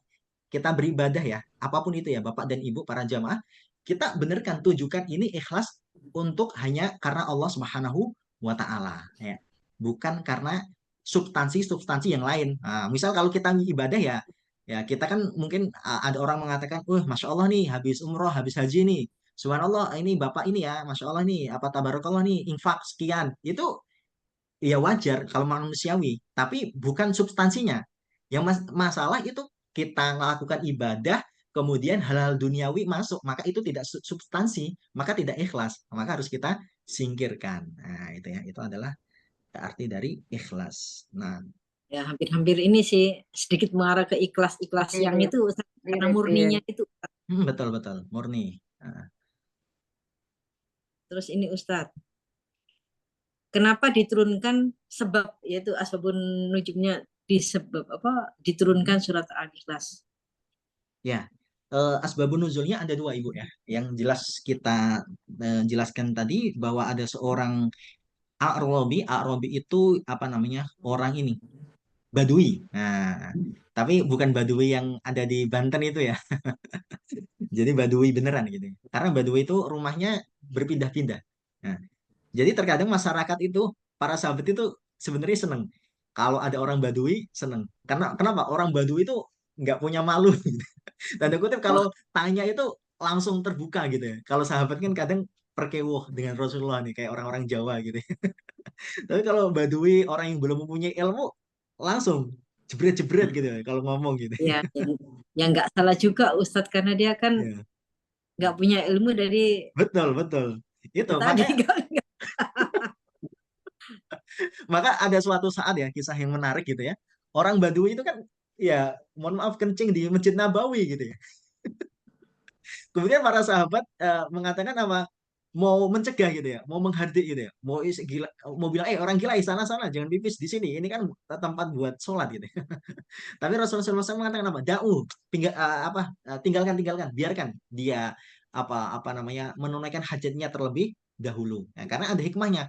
Karena kalau dia eh, pipis lari bertebaran gitu ya, karena mau diusir, justru najisnya kemana-mana. Ya, yang kedua, bisa menyebabkan penyakit. Nah, oleh karena itu orang Badui mengatakan Allahummarhamni wa Muhammad. Ya Allah nih, berikan rahmat kepada diriku dan kepada Muhammad, walam tarham ma'ana ahadan. Para sahabat didoakan, jangan engkau berikan rahmat kasih sayang kepada selain kita. Gitu.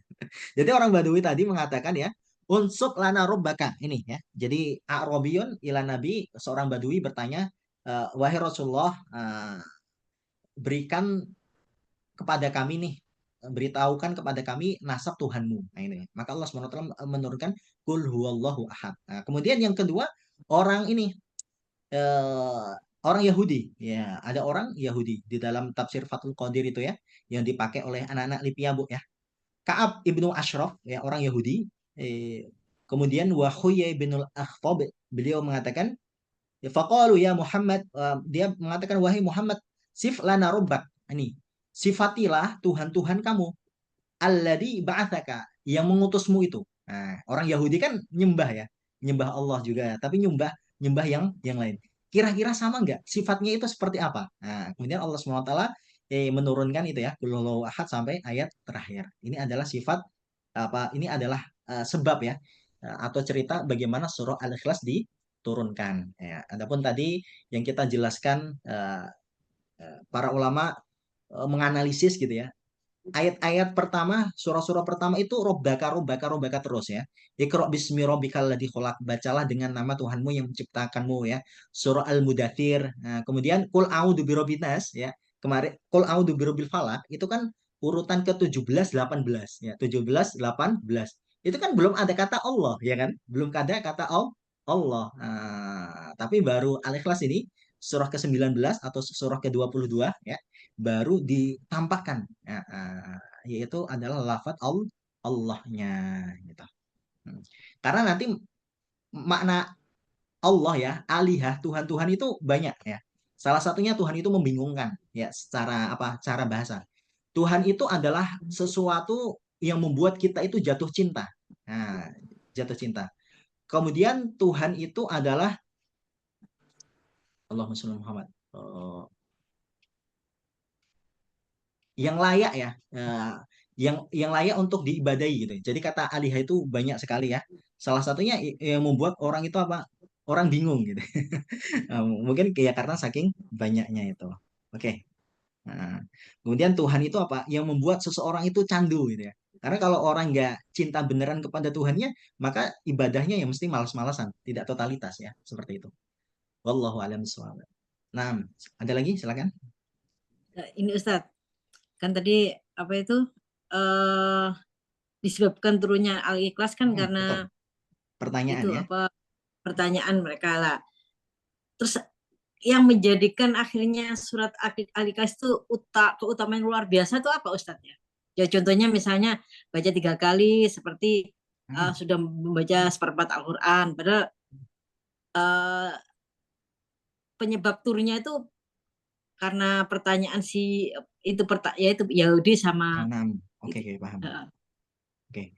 Ya, jadi ini Bu ya, lebih kepada kandungannya. Nah, jadi kan pertama tadi kan emang yang menarik tentang permintaan orang Yahudi dan orang Ya. apa namanya?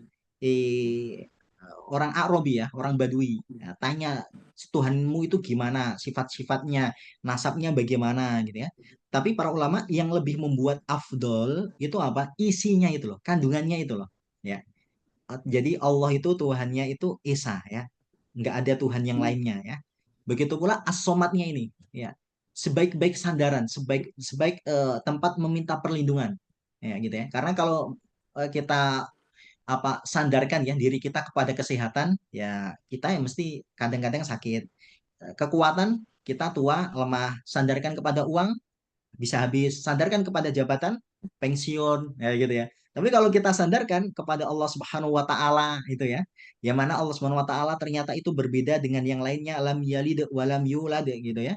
Maka ini akan menjadi kuat sandarannya. Nah, ini akan menjadi kuat. Bahkan ini Bu ya, menarik di dalam tafsir apa namanya? eh, Al-Qurtubi ya, Al-Qurtubi ya. Nah, ini saya bacakan bahwa Al-Ikhlas itu subhanallah ini luar biasa gitu ya keutamaannya. Nah, keutamaannya apa? Luar luar biasa. Nah, salah satunya apa? Tadi ya, sepertiga dari Al-Qur'an. Kita senantiasa membacanya dalam sholat, ternyata kita mendapatkan kecintaan dari Allah, kita dipermudah dimasukkan oleh Allah Subhanahu wa taala.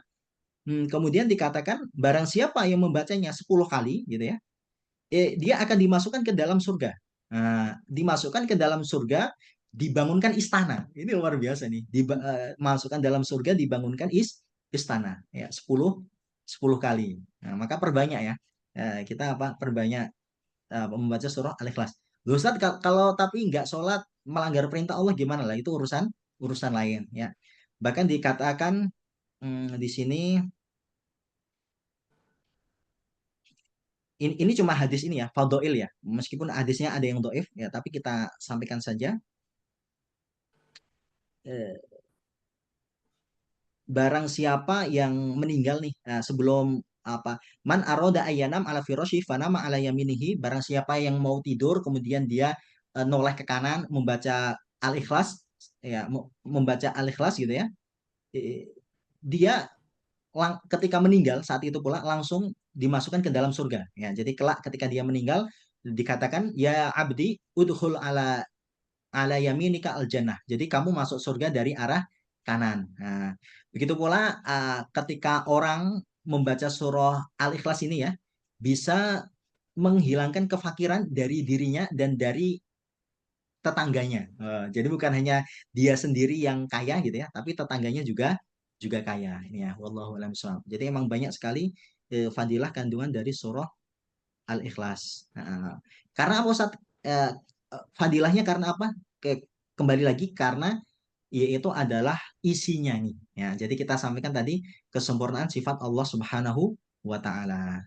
Nah, Berarti baik. seperti itu Ustadz ya, kandungan dari surat Al-Ikhlas ini, Allah itu ini di sini nih loh, gitu Ah, Ustadz ya.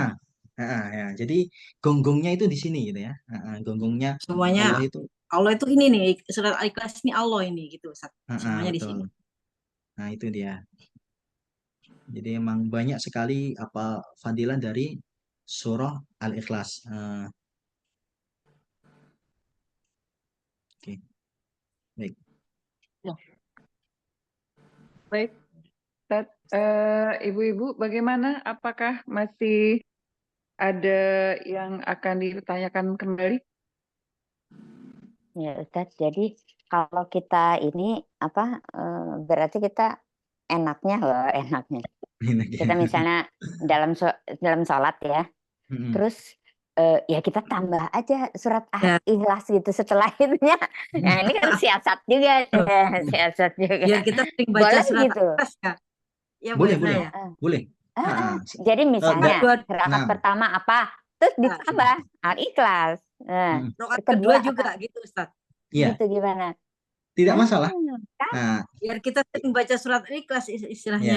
iya. Iya. Nah, Jadi selain dicintai oleh Allah, selain jadi apa namanya, dapat memasukkan kita ke dalam surganya, mm-mm. gitu Mm-mm. kan? Karena Itu karena seperti Allah itu. ya di surat Al-Ikhlas itu semuanya ada di situ ya Ustadz ya. Mm-mm. Ya Tapi Esa. Al-Ikhlas itu kan tentang Asa. ketauhidan ya. Betul. Jadi kalau ketauhidan itu berarti sepertiga dari Al-Quran gitu Al-Quran. ya. Dia Jadi sepertiga. isi Jadi Al-Quran. Al-Quran itu kan isinya tuh tentang tauhid, hukum Tentang dan kisah cerita, dan satu dan lagi kisah hukum. ya, dan satu Tentang lagi hukum. tentang apa tadi? Hukum. Eh, Hukum atau hukum syariat. ya. Aturan hukum ya. Aturan ya, aturan hukum. Tapi yang kemarin Mbak Tina yang aku bilang tuh berapa juz itu adalah isinya cerita gitu. Apa inget nggak Mbak Tina yang saya cerita? Ingat. Ya. Jadi Al-Quran itu isinya sekian persen tentang cerita, tentang banyaknya tentang cerita ya, Ustadz ya. Isi Ya, Al-Quran itu. dulu ya, cinta yang dulu. Iya, jadi Mm-mm. ada cerita yang dulu sama yang akan depan kan, kayak ada di surga Iya, hari iya. kiamat itu kan juga Oh, cerita Ya, oh itu oh ya sebenarnya. itu iya ke iya depan, benar. itu masa depan. Masa Iya depan. iya Selama ini ceritanya. kan yang kita baca juz 1, juz 2, juz 3 itu Nah, cerita dan betul. tentang keutamaan sedekah, Ustadz ya. Hmm, ya. Jadi emang kalau juz 1 atau Al-Baqarah ya, itu kan menceritakan orang Ya, Yahudi. Ali Imran menceritakan orang Nasrani. Nah, itu ceritanya. Seperti itu ya. iya. Tapi mesti di dalam situ kan ada apa ya? Ada dicampur tuh ya tentang hukum gitu ya. Tentang hukum kayak hukum sedekah, hukum memakan Iya, harta ya orang lain nggak boleh secara riba, batil. riba, Nah, ya, riba dan seterusnya. Begitu juga pula ya. surah Ali Imran. Nah, betul. Nah, jadi tadi balik ke pertanyaan dari Ibu Etna ya, tidak masalah berdasarkan apa? Hadis tadi. Kalau itu Iya. bermasalah, otomatis apa Rasulullah SAW mengatakan, udah deh, berhenti, stop, stop, stop, jangan baca. Oh, Berarti bid'ah tidak gitu bid'ah. ya Nah, takutnya. masalahnya apa? Iya iya. Di sini sepakat tidak bid'ah. Nah, jadi itu menurut saya selera ya. Jadi ada orang, oh Iya supaya iya. lebih Iya. mantep nih, saya beneran ya. Jadi Iya, kalau ada, ikutan lebih mantep kata Iya itu sih. kata siapa tuh?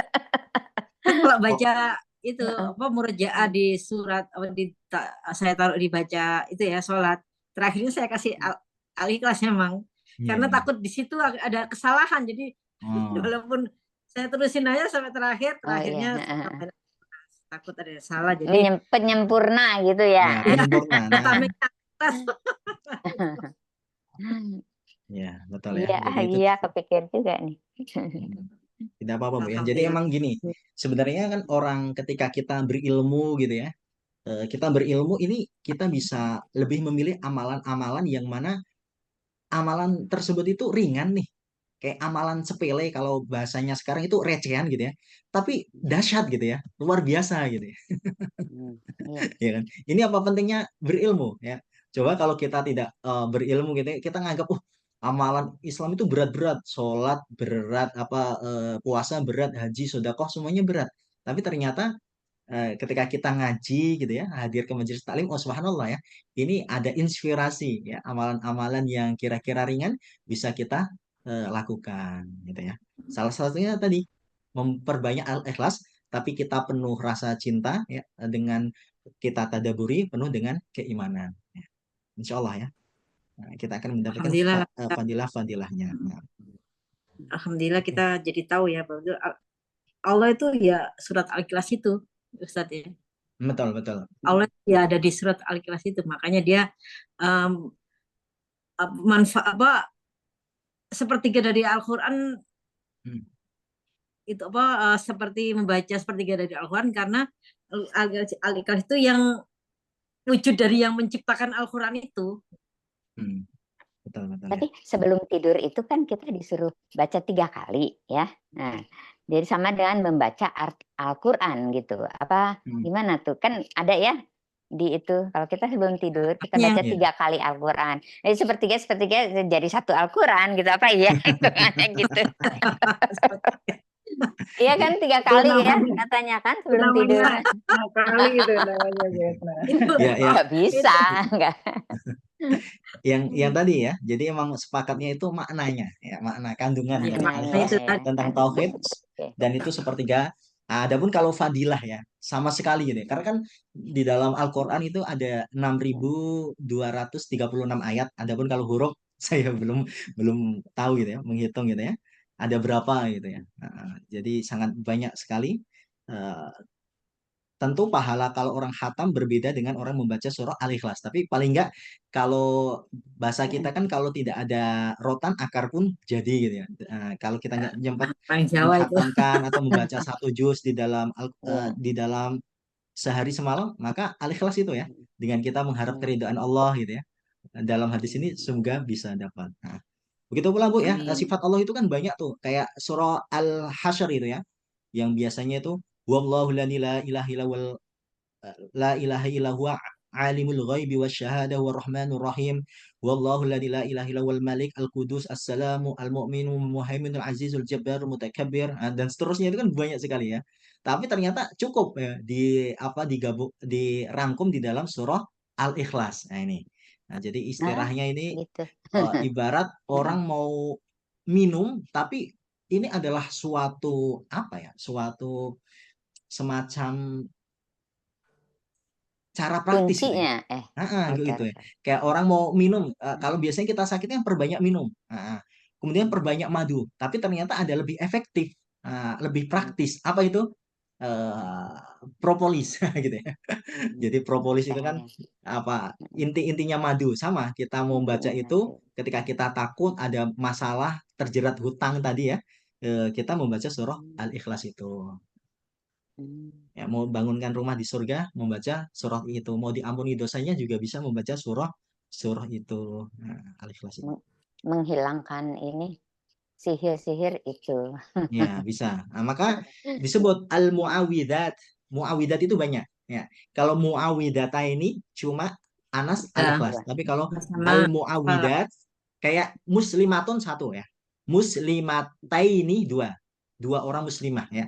Kalau muslimat, nah itu kan berarti banyak. Banyak. Lebih dari dua, tiga ke atas. Nah, sama al-muawwidat salah satunya surah Al-Ikhlas. Karena Allahus Somad nih, sebaik-baik tempat berlindung. Nah, yang lain kan makhluk tuh ya. Nah, minggir gitu ya. Seperti itu. Nah, itu ya Ibu-ibu ya.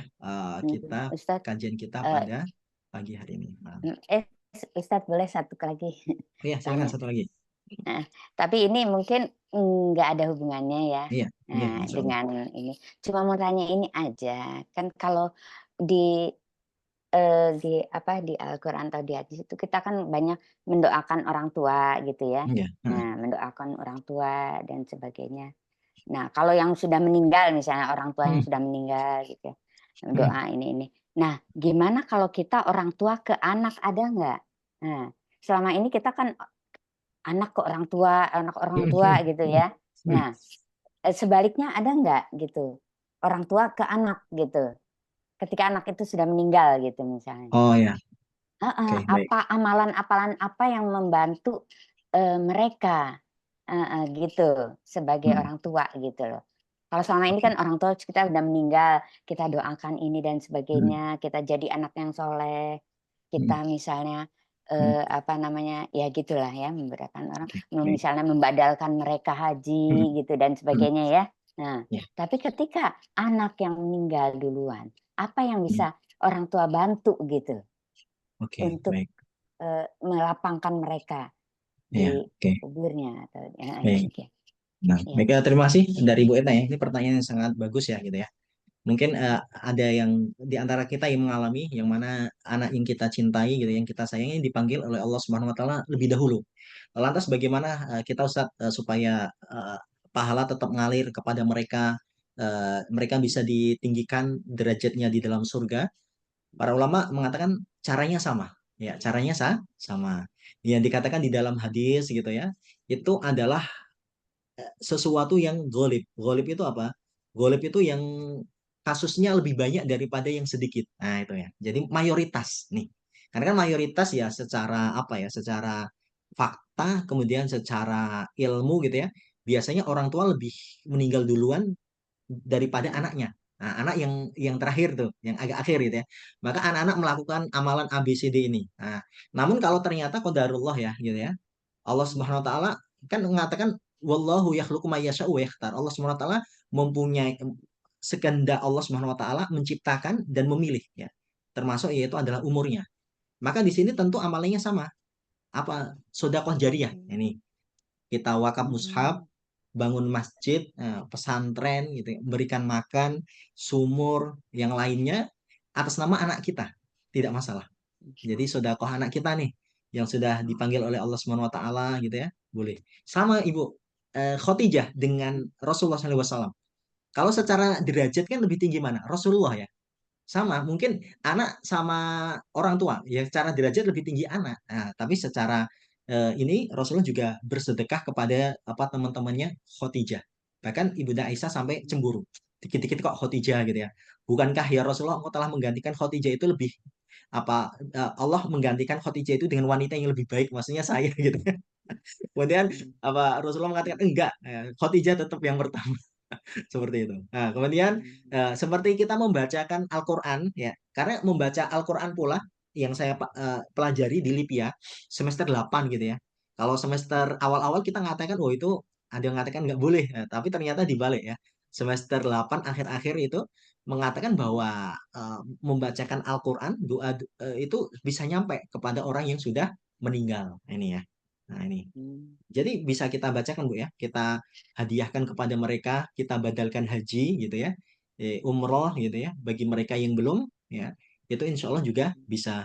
Begitu pula yang kemarin ditanyakan ketika kurban ya, mungkin anak kita belum kerja, belum mempunyai harta, sudah meninggal duluan, belum kurban, ya kita kurbankan atas nama dia gitu ya, menurut madhab Iya, yang iya. memperbolehkan ya, maka tentu insya Allah akan sampai. Nah, jadi sama. Intinya amalannya sama. Pertanyaannya kenapa kok banyak di dalam Islam gitu ya diceritakan anak kepada orang tua ya? Karena biasanya orang tua yang lebih wafat duluan daripada anaknya. Tapi kalau ternyata takdir Allah anak dulu yang wafat daripada orang tuanya, maka orang tua bisa memberikan pahala kepada anaknya ya. Jadi belum tertutup. Nah, atau anaknya mempunyai karya ya, mempunyai karya bisa disebarkan Bu ya. Nah, bisa disebarkan gitu ya. Nah, orang yang ngambil manfaat insya Allah anaknya juga mendapatkan pahala. Derajatnya diangkat oleh Allah Subhanahu wa taala. Demikian. Wallahu a'lam bishawab. Terima kasih Ustaz. Baik, Hingga ya sama-sama. mungkin udah udah nggak ada lagi pertanyaan ya Ustadz. Ibu-ibu, Ya, kita akan akhiri kajian kali ini dengan ditutup dengan doa yang dipimpin oleh Ustadz. Silakan Ustadz. nah, baik. Ya, baik ibu-ibu ya, kita berdoa, ibu dan bapak ya, para jamaah kita berdoa kepada Allah Subhanahu wa taala ya. Kita mulai dengan dengan istighfar terlebih dahulu. Astaghfirullahaladzim. Alladzi la ilaha illa huwal hayyul qayyum wa atubu ilaih. La ilaha illallah wahdahu la syarika lahu mulku wa lahul hamdu wa huwa ala kulli syai'in qadir. Allahumma sholli ala Muhammad wa ala ali Muhammad kama shallaita ala Ibrahim wa barik ala Muhammad kama barakta ala Ibrahim innaka Hamidum Majid. Allahumma ighfir lil muslimina wal muslimat wal mu'minina wal mu'minat wal ahya'i minhum wal amwat innaka sami'un qaribun mujibu da'wati khadil hajat. Rabbana zalamna anfusana wa illam taghfir lana wa tarhamna lanakunanna minal khasirin. Allahumma inna nas'aluka ilman nafi'a wa rizqan thayyiban wa amalan mutaqabbala. Allahumma inna nas'aluka salamata fid din wa afiyatan fil jasad wa ziyadatan fil ilmi wa barakatan fil rizqi wa taubatan qabla al maut wa rahmatan indal maut wa maghfiratan ba'dal maut. Allahumma hawwin alaina fi sakaratil maut wa najata minan nar wal afa indal hisab. Rabbana taqabbal minna innaka antas samiul alim wa tub alaina innaka antat tawwabur rahim. Rabbana atina fid dunya hasanah wa fil akhirati hasanah wa qina adzabannar wa qina adzabannar bifadlika subhanaka rabbika rabbil izzati amma yasifun wassalamun ala mursalin walhamdulillahi rabbil alamin. Alhamdulillah. Amin amin ya rabbal alamin. Jazakallah khair Ustadz. Alhamdulillah wa syukurillah. Mudah-mudahan apa yang telah disampaikan oleh Ustadz tadi, kandungan surah Al-Ikhlas bisa menambah keimanan kita kepada Allah Subhanahu wa taala dan sebagai tambahan ilmu yang mudah-mudahan sebagai motivasi kita untuk terus-menerus menambah ilmu kita agar sebagai bekal kita di akhirat kelak. Amin. Baiklah, kita akhiri dengan kajian kita kali ini dengan hamdalah. Alhamdulillahirabbil alamin. Wassalamualaikum Waalaikumsalam warahmatullahi warahmatullahi wabarakatuh. wabarakatuh. Waalaikumsalam. Waalaikumsalam warahmatullahi wabarakatuh. Ustaz. Ya, Ibu semua barakallah. ya. Terima kasih semua ibu-ibu. Alhamdulillah. Dadah.